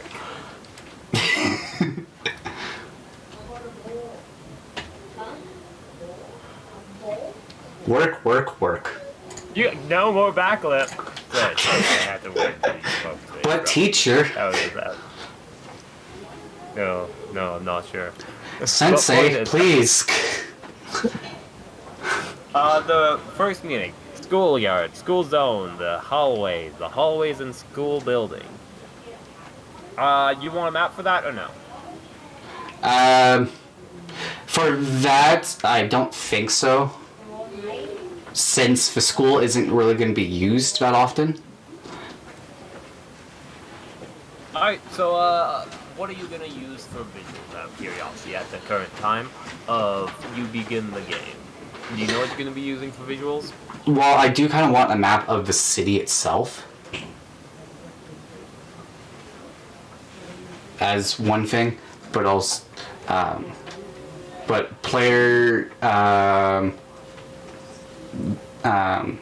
characters, player characters probably both in and out of costume, quote unquote costume, and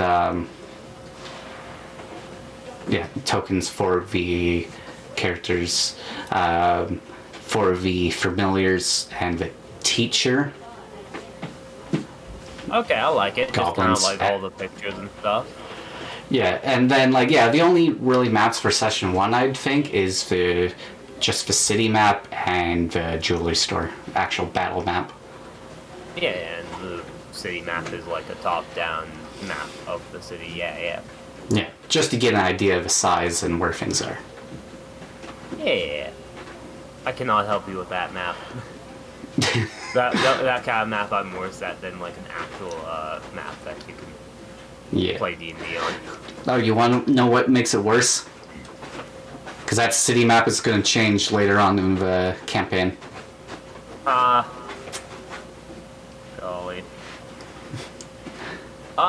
Which, yeah, no, it sounds like it's a lot of just, because it depends on what you want to write down. What is helpful for you to write down? What sort of information? Is there any information you need to get across? Do notes actually help you or not? Bruh.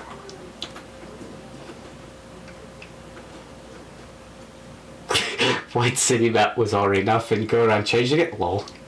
Yeah. There's story reasons for that. So then,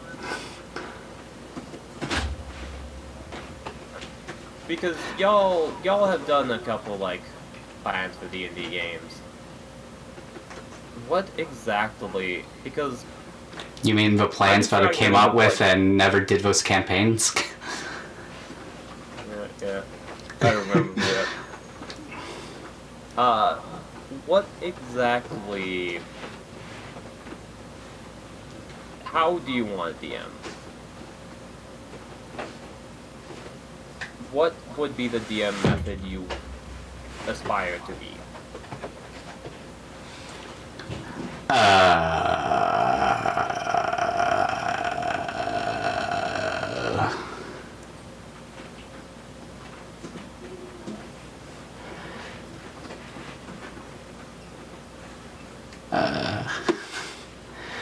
I assume this is a long pause of thought. Yes. I guess, like, apparently Mulligan for me. Okay, I'm not that good with, Brandon's a very good storyteller, man. Oof. Don't be into it. I believe in you. You got this. One day, maybe. I kind of, with this, I kind of want to, like, be a guide kind of thing. But, you know what I mean, like, not telling them where to go, but, like... Open world. No, not open world, no. God, okay, no. Okay. He's something good at sexual weapon. True. Oh, I suck so much. Oh my goodness, there's so many failed D&D games in my back reservoir. Can someone just clip him out of context saying he sucks so much? Thank you. You won't teach me a lesson. I just want to make that into... I want to make that into a sound clip, okay?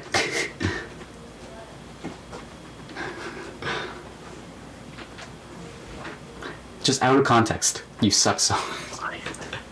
Why is the karma here?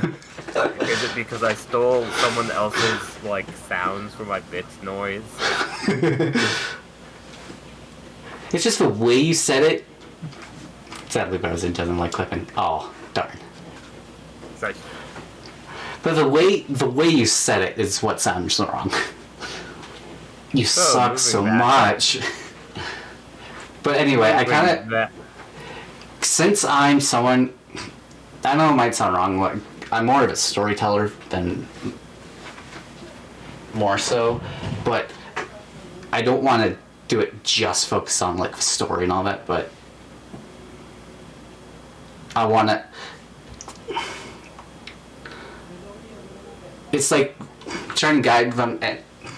Okay, I don't know. I don't know how to explain it. You have a story you wish to tell, and you wish to make sure that the players get to experience the fun and amazing world. Kind of, but also let them... like, let them experience it, but also let them influence it. It's like, they are part of the story. They... Like, I have, like, ideas of how I want the story to go, but I know that's not going to happen, but...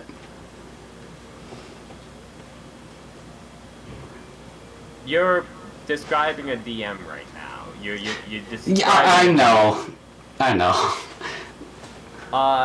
The different types of DMs, because it's not a inherent thing y'all should know, is essentially there are balances, and this is something that I know y'all are the middle ground, but y'all probably shouldn't pick a middle ground for this.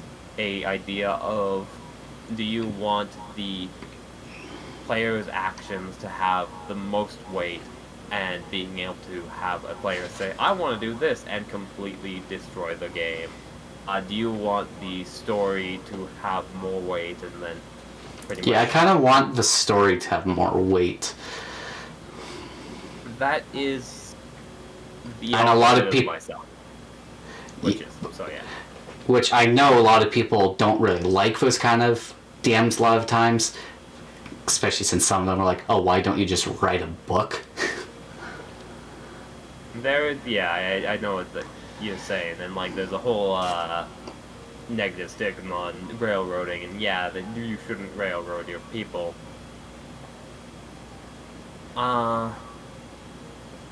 Which it is a balance. Okay. Because I definitely, my whole shtick is like, if a player says, I want this in my backstory, usually my world kind of shapes around their character. Which, yeah, I'm fine with, like, doing that, kind of shaping the world, like, for their character. But, like, yeah.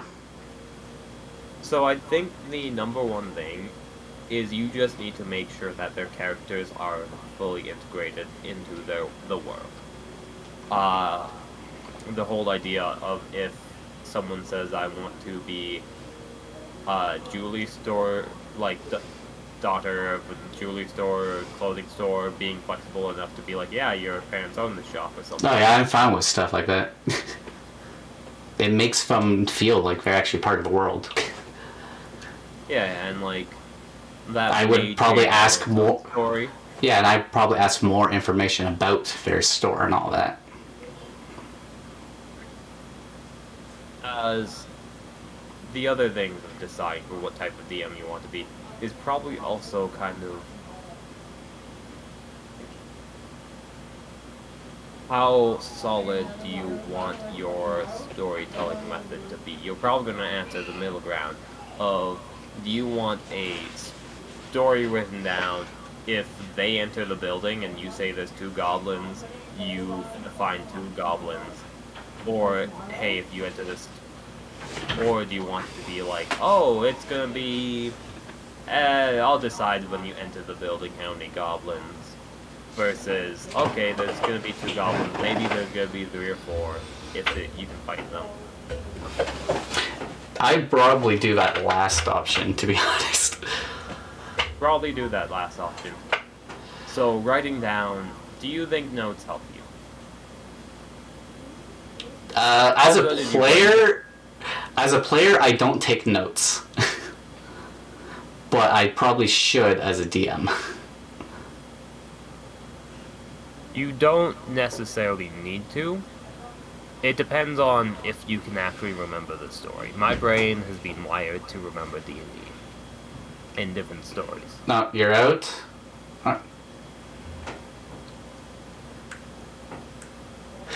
I know. I just remember most of the information anyways. I'm sorry. I'm sorry. No! Especially, like, since my DM usually recaps what happens last session anyway. Don't worry, I take notes usually for the first session. And then if I remember, the second and third, and I remember it. Like that's my thing. Of like, if you ask me what happened in the D&D game, usually I might not always be able to say it properly, but I definitely have a good memory for that sort of thing. I usually have like an okay memory, so most stuff I can remember. Some of the smaller details probably not, but bigger details usually I'm good with. Okay, like if you think you have an okay memory, I don't think that's necessary. You probably want a good memory if you don't want to take notes. Yeah. I usually just rely on my other players.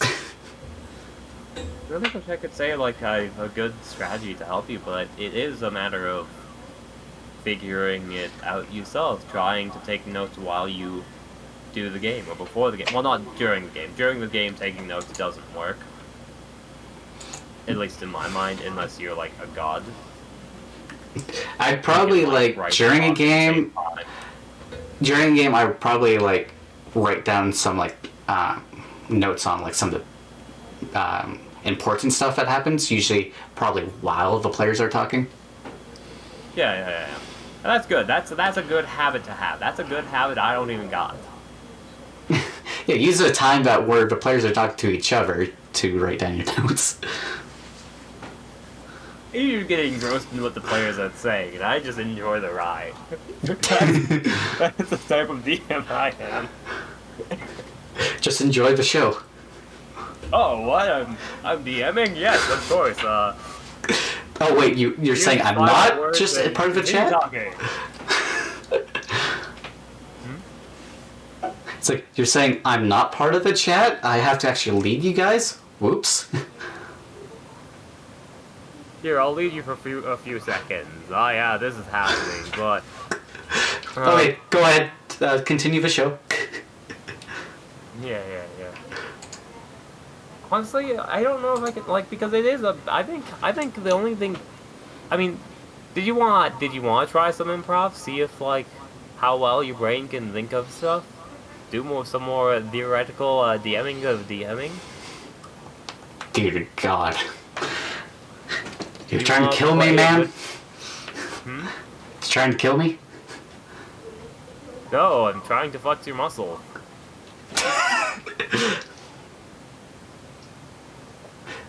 I know I work in a warehouse, but I'm not that flexible, man. Ooh. Alright, we'll do small stretches. Okay, ready for the small stretch? Joe Bob McGee. Joe Bob McGee is playing a character.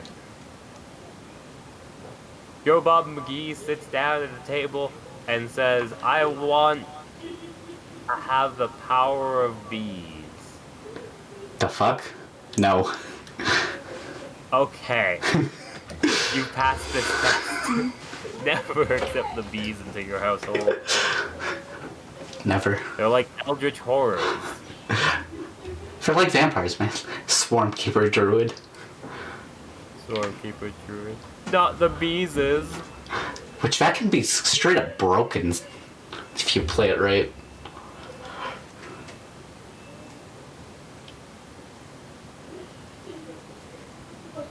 The Swarmkeeper druid. Or bees. Swarm Keeper Druid. Okay. I haven't played one really.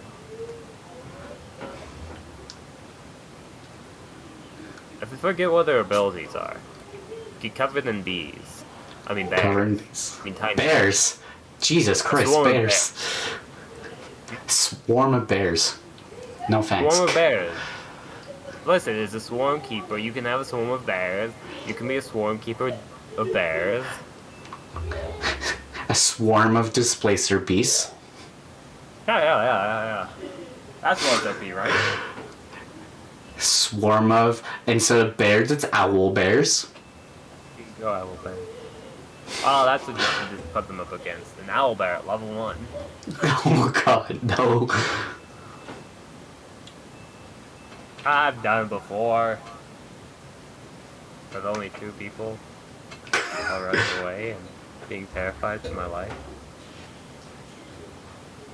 And then it wouldn't stop after we ran away successfully. It just kept on coming. It kept on trying. But in the end, We made it to a meat cube. That meat cube was our slave. So it worked out in the end. a Very meat cube slave. Bees, no. Right, bears. No. D&D. Bob McGee does not get bees. Mm-hmm. Bob McGee does not get bees. Alright. As McGee, Sir McGee, pretty much accepts that no bees are gonna be a thing. Kept it going with it for way too long. You don't know why. You were really close to kicking him out, but like in the end, like you ended up keeping him. He apologized profusely about the bee thing. Talked to something about a streamer attacking people with bees, and that got into their brain space. As essentially, they ask you for help. They have made their super Peach Swarm Ranger magical girl. What? As they're like, yeah, I'm having troubles of thinking like a magical transformation. What should I do? How should I describe that? A what ranger? Magical peach, we'll say. Peach. Themed with like a bunch of peaches, and their animal familiar is a crab. Okay, so they won't be themed around peaches, but with a crab. Yeah, you're right. That's a horrible theme. Yeah, I'm gonna change that up. What's a good thing So, with like- peaches? Honestly, the first thing I think of is bees. With the transformation, we gotta think, like, what is the race that they're getting their stats from, and what beast is their familiar? Oh, golly, that's good. That's a good point. Alright. Racial stats.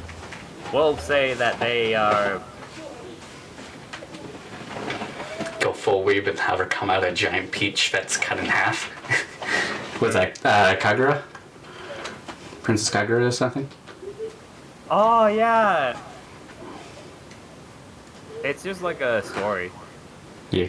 Kaguya, did you say? Kagura? Kagura. Oh, probably Kagura. Not Kaguya-sama Love is War. How did you pronounce it? Alright, so we're gonna go full weave. Thank you. That helps me with the dramatics. Alright, we're gonna go with magical peach girl.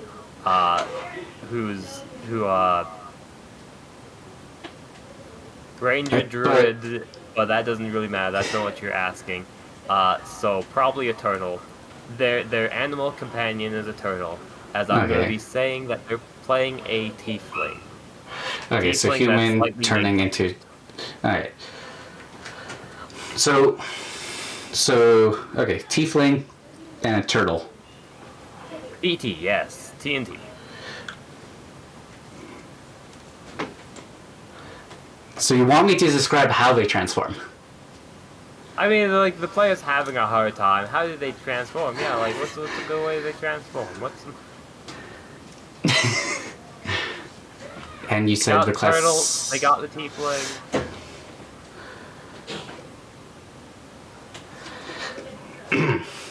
As you feel the magic... or, let's see. Okay, Like, you maybe feel... it's first time transformation. Yeah, you feel a connection with this turtle. And he's saying, all you have to do is imagine... Oh, God damn it! He's telling you, we have to combine. It's the only way to use my abilities. You feel, as you're holding this turtle, magic start to build up within you. As... Oh, golly! You feel... He says. You feel the power kind of build up within you as you and this turtle start to merge. You feel your body start to change. You feel horns starting to grow out of your skull. A tail on your back.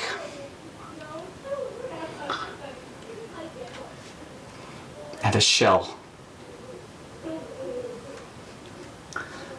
Tail coming from your lower back and shell coming from your back. You're feeling power welling inside you.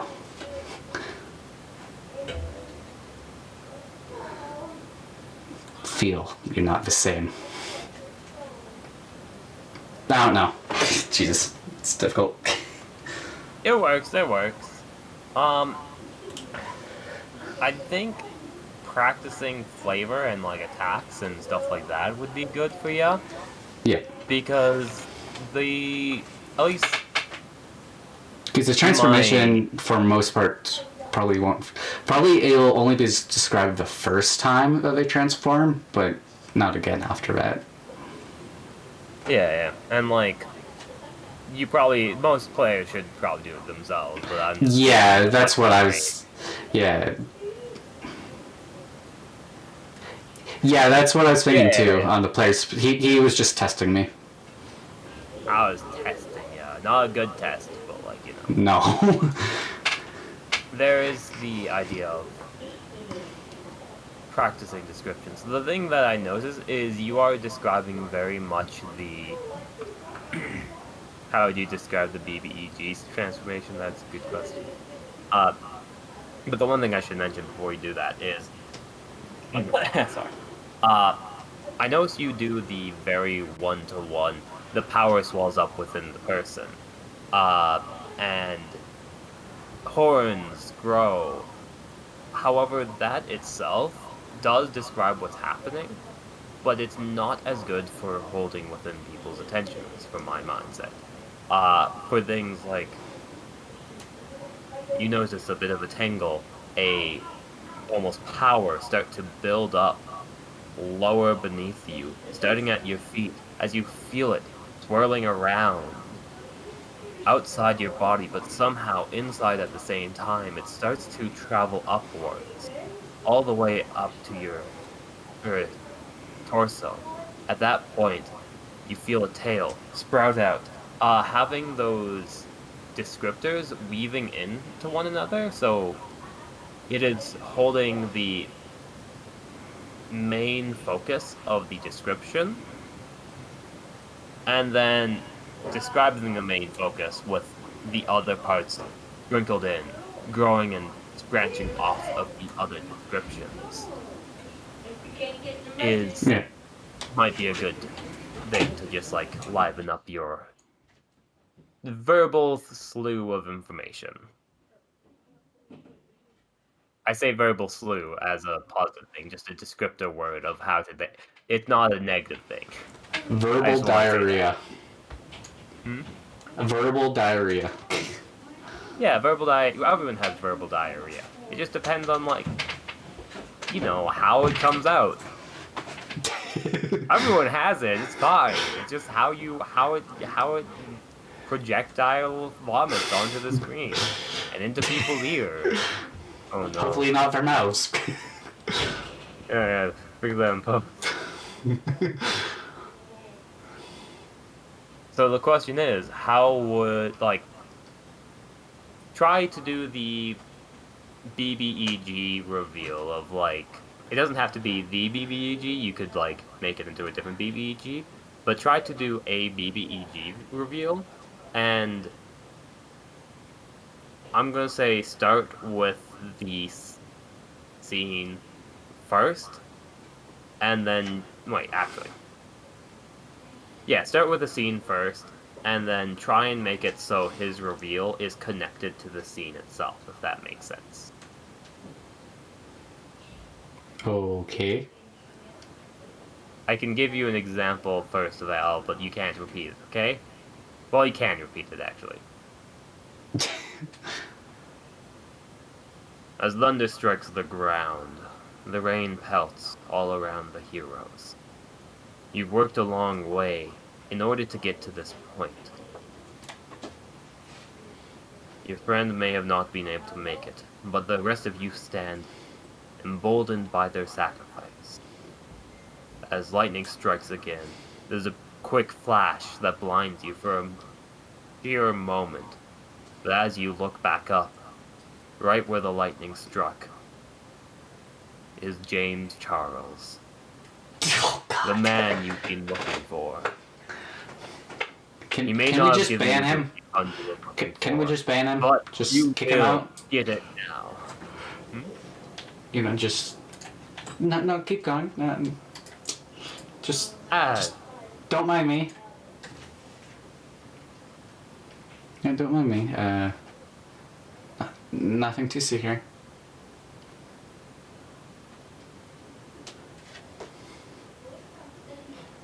We're safe. We're all safe now. He pulls forward a handkerchief as he tries to rub his glasses.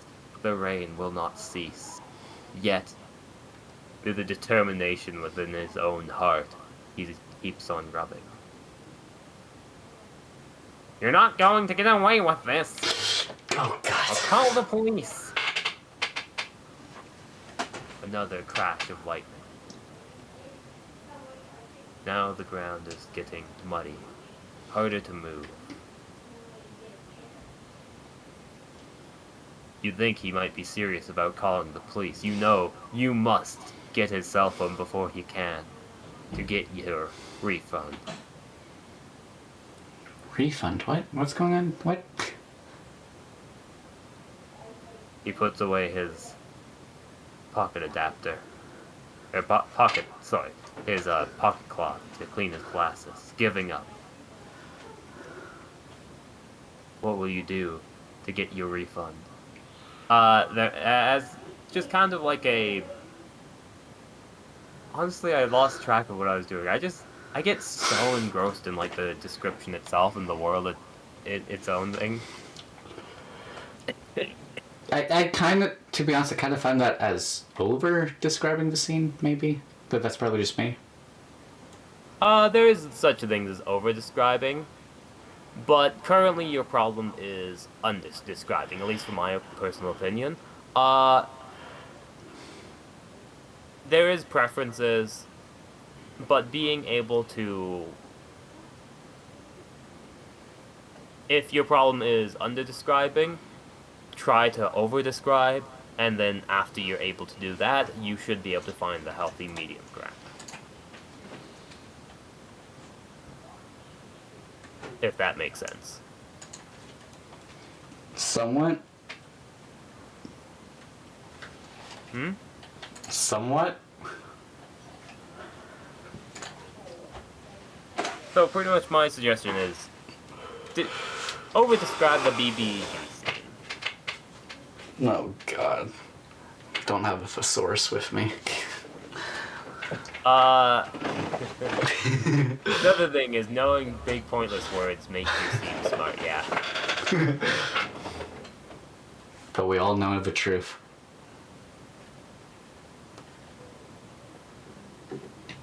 But even without big words, you should... I believe in you. You've got this. I don't got this. Believe in me who believes in you. Because you do not believe in you yet. But once you do, you can believe in the you who believes in you. You got this. Wakanda.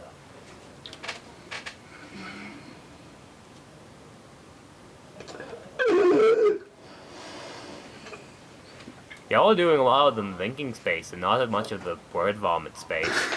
Because I'm not a word vomit person. I'm a thinking person.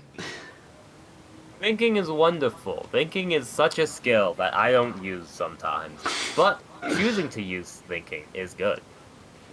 You gotta get that word vomit out. Come on. I'll vomit word on vomit you. PBG.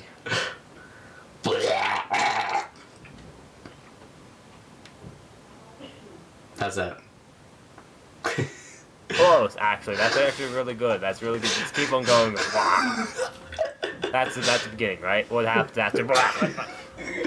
No.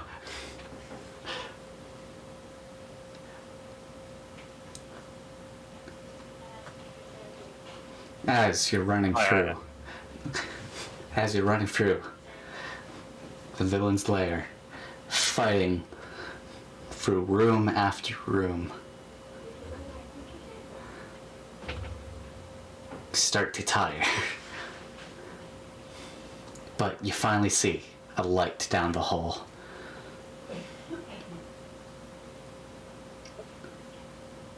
As you're running, the silence kind of... Nope. You see a light down the hall. As you're running towards it, the only thing you can hear is the sound of your feet against the hard stone floor. Until you finally make it to the final room. As you enter the room, it is a large room with tables, chairs scattered everywhere. You assume that it used to be a mess hall. No, you used to think, yeah, it used to be a mess hall. Or no, you used to think it was a massive dining room. But sitting at a long table in the center, just one person, just staring, just looks at you, says, Ah, I see. You finally decided to join me. Too bad the meal has to wait.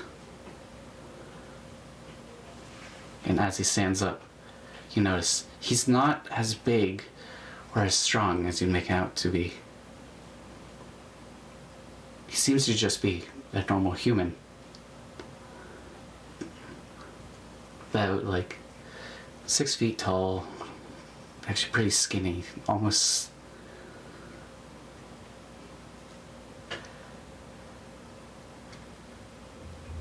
The male or not? What? As he stands up, you notice he's a lot skinnier than he would be. It's almost like a twig that like a small breeze could knock him over. But behind him, you see a figure come out of the shadows like a twink. That armored being comes from the shadows directly behind him. As he turns around, facing this person, placing his hand on its chest. I think it's finally time you guys stop getting in my way. I will get rid of you here and now before you can ruin my plans even further. You see his hand can start to merge with his armored being.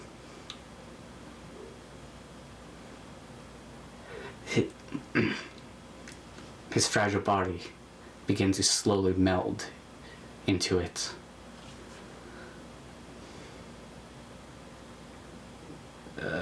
That's what I got so far. You know, that's pretty good.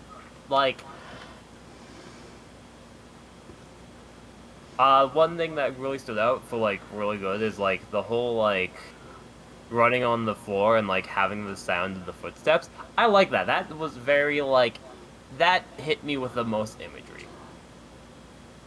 I don't know why, but maybe it was the whole like contrast of like, oh, the light in the distance and then the footsteps of your feet. That was really fun. I like that.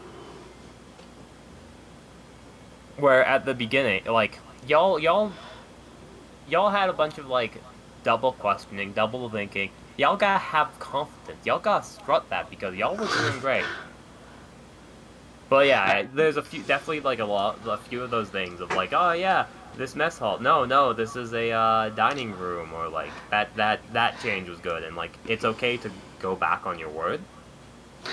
Yeah, if I actually like that's something I probably would have had like the room planned out beforehand, so I probably wouldn't have went back and forth like that. But yeah. Yeah. I did notice that later on, you started to focus on the one after another. You're over-describing, turned into this happens, and then this happens, and then this happens, and then this that happens, was also, and then this. that also probably because I also got distracted partway through, but yeah. Yeah. Male. Like a twink. Like a twink! But like that's another thing where a player might say something and that might drag you out. So that's another thing you have to be worried about, or like not worried, but juggle in your mind space. Yes. But like the beginning was actually like real strong with like your descript. Like how did it feel for you though? I should ask.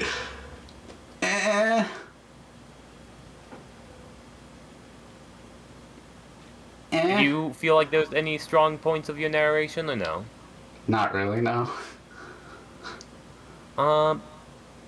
Yeah, they are definitely gonna get it worse. Yep. Yeah. Good job, Tape. You mentioned you gotta mention the twins. You gotta bring it up. What do you see? So there's Brandon Lee Mulligan. We've mentioned him before. What about him do you think makes him a good DM? To be honest, I haven't seen much of his DMing. I was just seen clips in that. Okay, so have you seen anyone else DM that you thought, hey, this person's a good DM?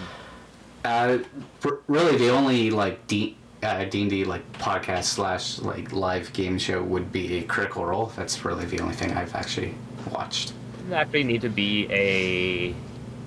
It doesn't need to be a podcast. It can be someone you've played D&D with. You can be someone you know. You can anyone that you thought, hey, this person's a cool DM, and maybe You know, I haven't DM. played with many other people, right? Okay, okay. Out of the people I've actually know, I've had a total of, I think, 4 DMs. Okay. So that would be like Ron, you. Or I don't think I've had. Yeah, I've had you. Yeah, Ron, you, Justin, and Austin. That's about it. I think, or 5 if you include Evan. But yeah.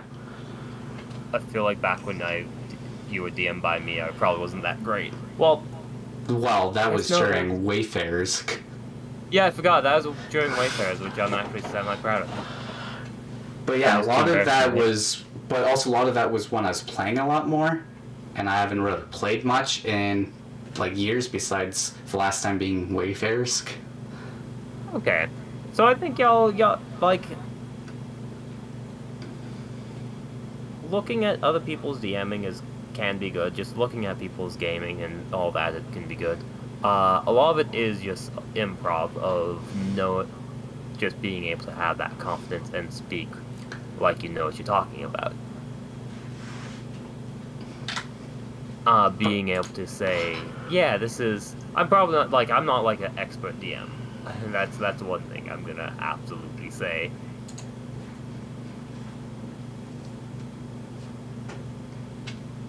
But there is seeing people, understanding how they do it, and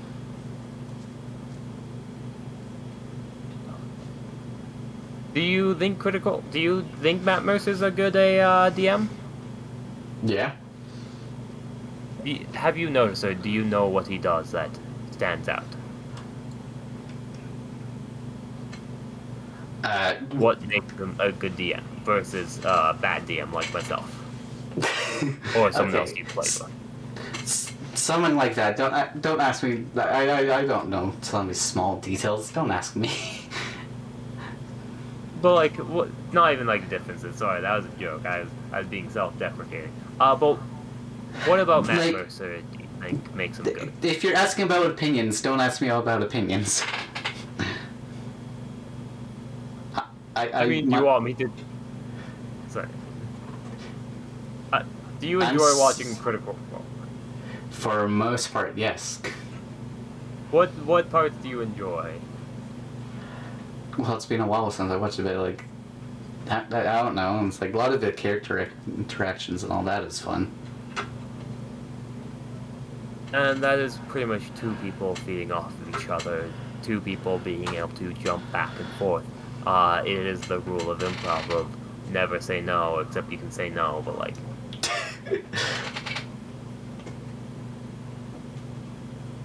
So to DM,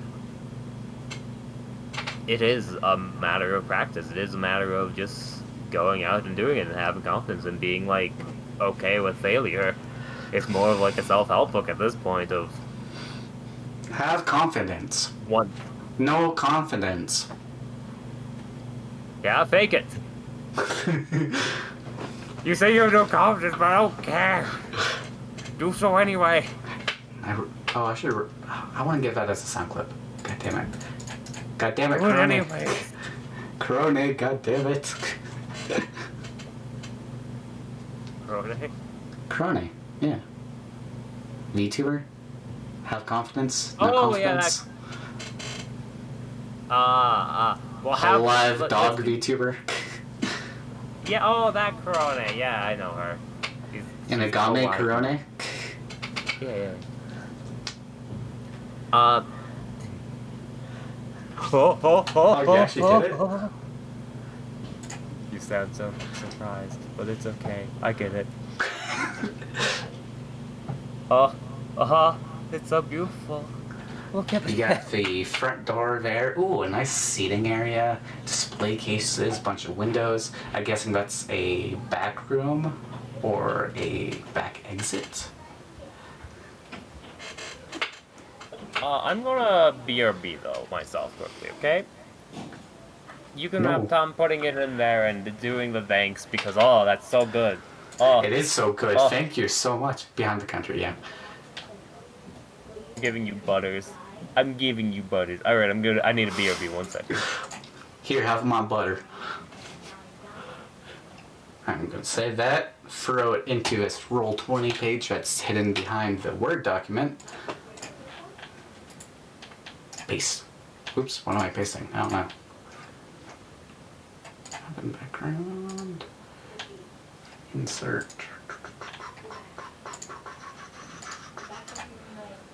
Oh. Did I just turn it? I didn't. There's a lift up thing. Wanting to get to once. Oh, okay. Yeah.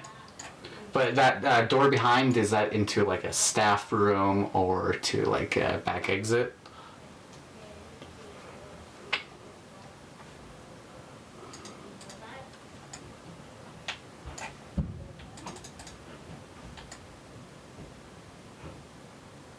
There we go. 30 minutes, that's not bad.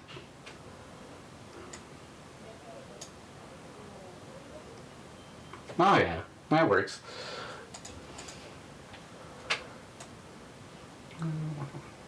Like that? Like snaps like that. Okay. Street, maybe back room? Oh yeah. Yeah, I would imagine back room.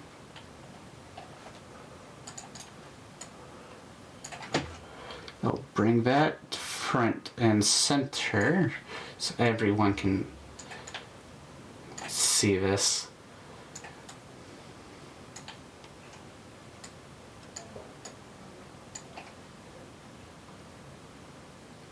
Oh yeah, yeah. Makes sense.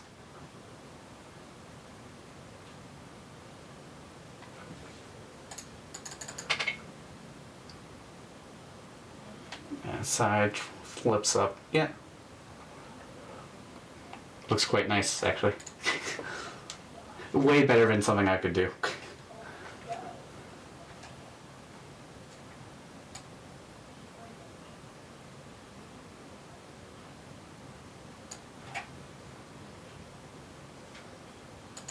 I got some hot knowledge to drop.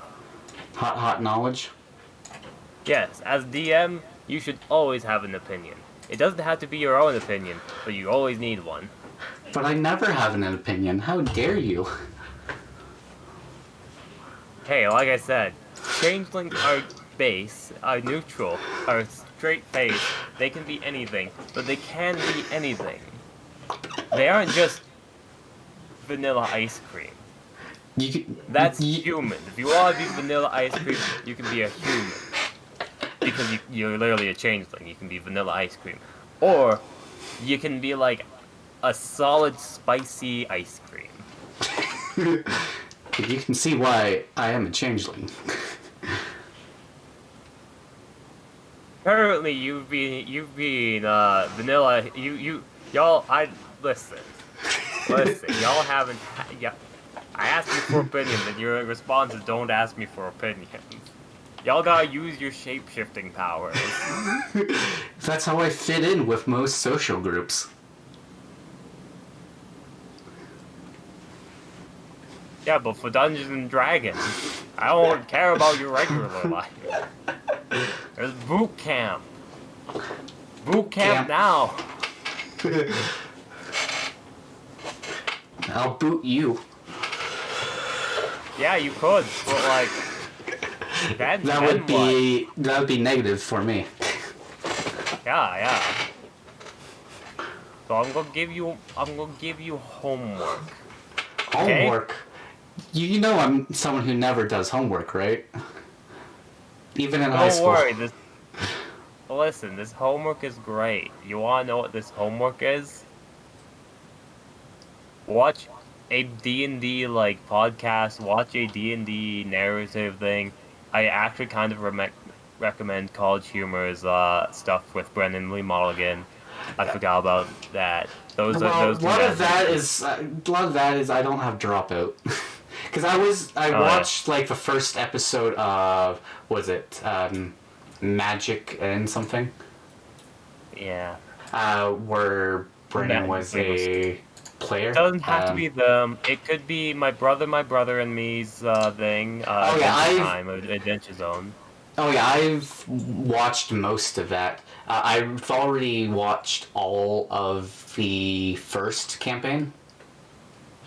Oh, the first campaign. And some of their side campaigns.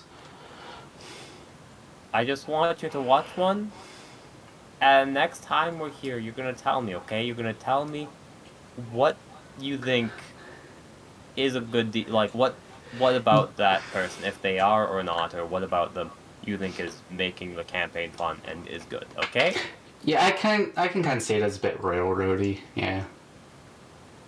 Oh yeah, but it is fun because it was literally their like first experience with D&D for most of it, and it's them learning D&D, and it's yeah. I kind of enjoyed the first campaign versus some of their side campaigns, to be honest. Oh yeah, I think I stopped when they were doing the Monster of the Week campaign, but yeah. I might have gone like a little bit further than that, but like I think I'm roughly the same.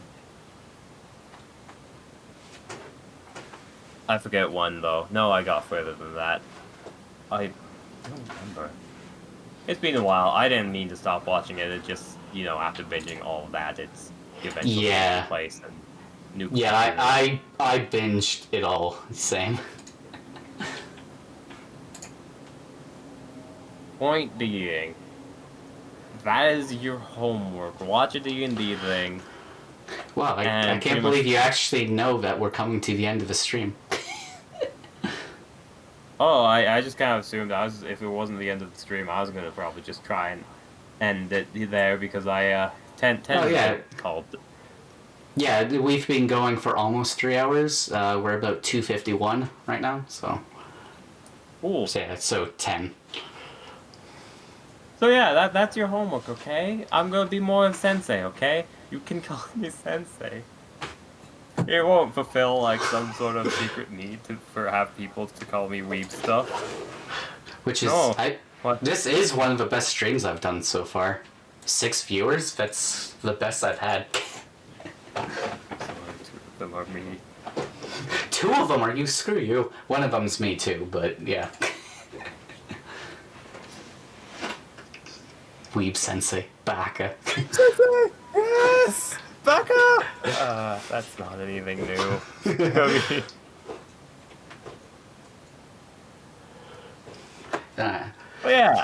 Yeah, we're coming to the end. Which this VOD isn't going up on my VOD channel. This one's going up on Fictional Humans. Oh, cool.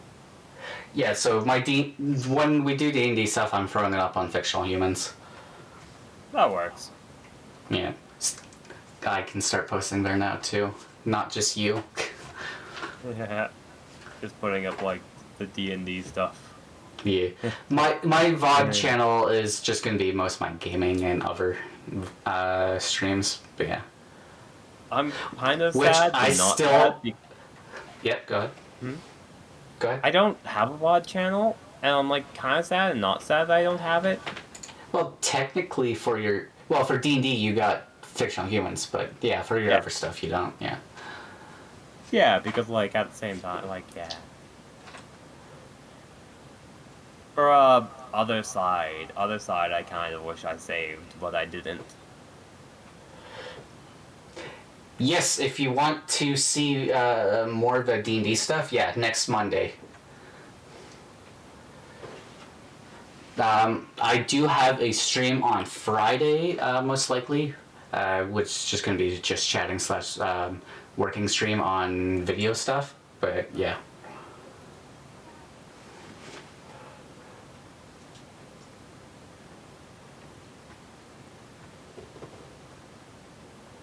Anything else you want to say, Raelen? Yo, thanks for hanging out. Thank you Don't for chill. hanging out. Cough, cough. If you... No, I'm not. Well, I'm sure we'll see each other Monday again, and Tape. I know you, and I know you twice now. I can't believe I didn't realize you were the same person. I mean, Tape cassette. So I also have a Discord too. Yeah. Everyone's Discord is so weird and fancy. I've had mine for a while now. People don't use it, but I hope more people can use it. Discords are like, I really wish I could use Discords, but I'm bad with social media as well, so like... Yeah. Well, it's like I also made one just for, a server just for myself, so I can just post stuff in there for myself and do some solo stuff in there. I don't even understand that. Oh, golly. Yeah, no, I'm impressed I've been able to, like, keep up with everything. I mean, it's not a lot of people, but, like, the people who do post, like, I'm able to keep up with it and, like, see what people say. And it's like, oh, yay. I check that better and more frequently than my DMs. If someone messaged me in my DMs, I'm like, okay, I'm busy, I don't want to look at this right now, but if someone messages, like, the Discord, I'm like, my brain just Slurp like, let me look at this, I need to drop everything. Was that slurp or slorp? Slurp, I got my D&D Twitch Discords.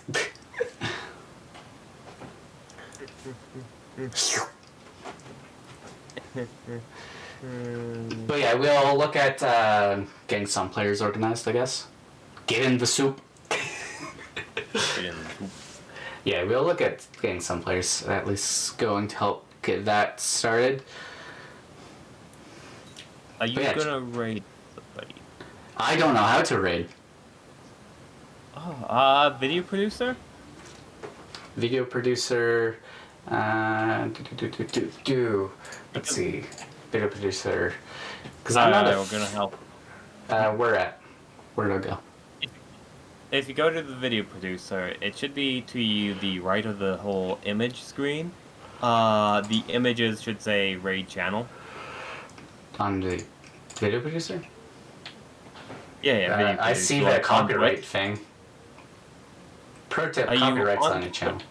Yes, I'm on Twitch. Hold on, let me open up video producer. Just remember, I'm not an associate. Oh, Stream Manager? Stream Manager? Okay. Yes, up in Stream Manager, sorry. There we go, raid channel. Over to the right is raid channel. You click that, you select the channel. I see it. Who do we want to raid?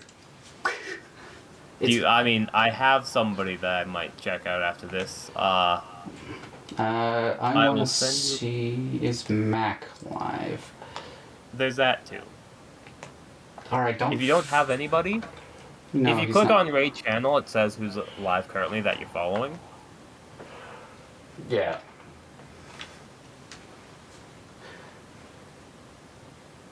Who goes on top in Discord? Dweller or Raelen? What? Oh, putting you next to each other. We're playing next to each other, yay! Just tell me who you're going to next, I'll just raid them. I mean, actually, how many followers? I mean, it doesn't really matter. Any sort of raid is good. Ram YT or VT? Oh, yes. They're short. Oh, and then before you raid, if Tape feels like it, we could do your first raid message. Oh my goodness! All right, what do we want to raid? What are we raiding with, people?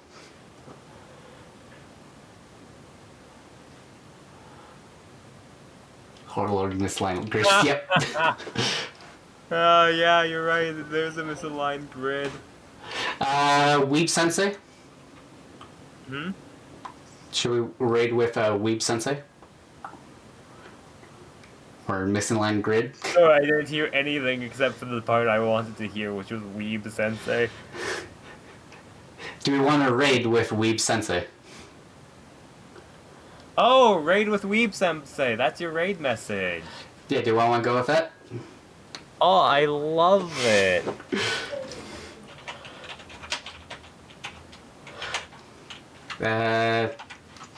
You write it in chat. Oh, No, don't worry. I'm on. I don't know I'm how to on spell it. it. And I'll just copy paste it. Come on. Keep Alright, it I'm gonna. Since y'all don't have any emotes, I'm gonna add a heart to this. in. There we go. Perfect. I always add a heart. It doesn't have to be my heart, but you always have to present them with a gift of a heart. Alright. Clicking start raid. Raiding in a few seconds. I'm sure Dwallow will fix it. Eventually, the misplaced lines. Eventually. Alright, have a great day. I need to actually turn on this so I can hear it. Now I actually have to go. You rated twice, that's great. Did I raid twice? Somehow. How? I'm not even there. Yeah, that's a problem. Oh, only verified counts. God damn it. I don't have my phone number.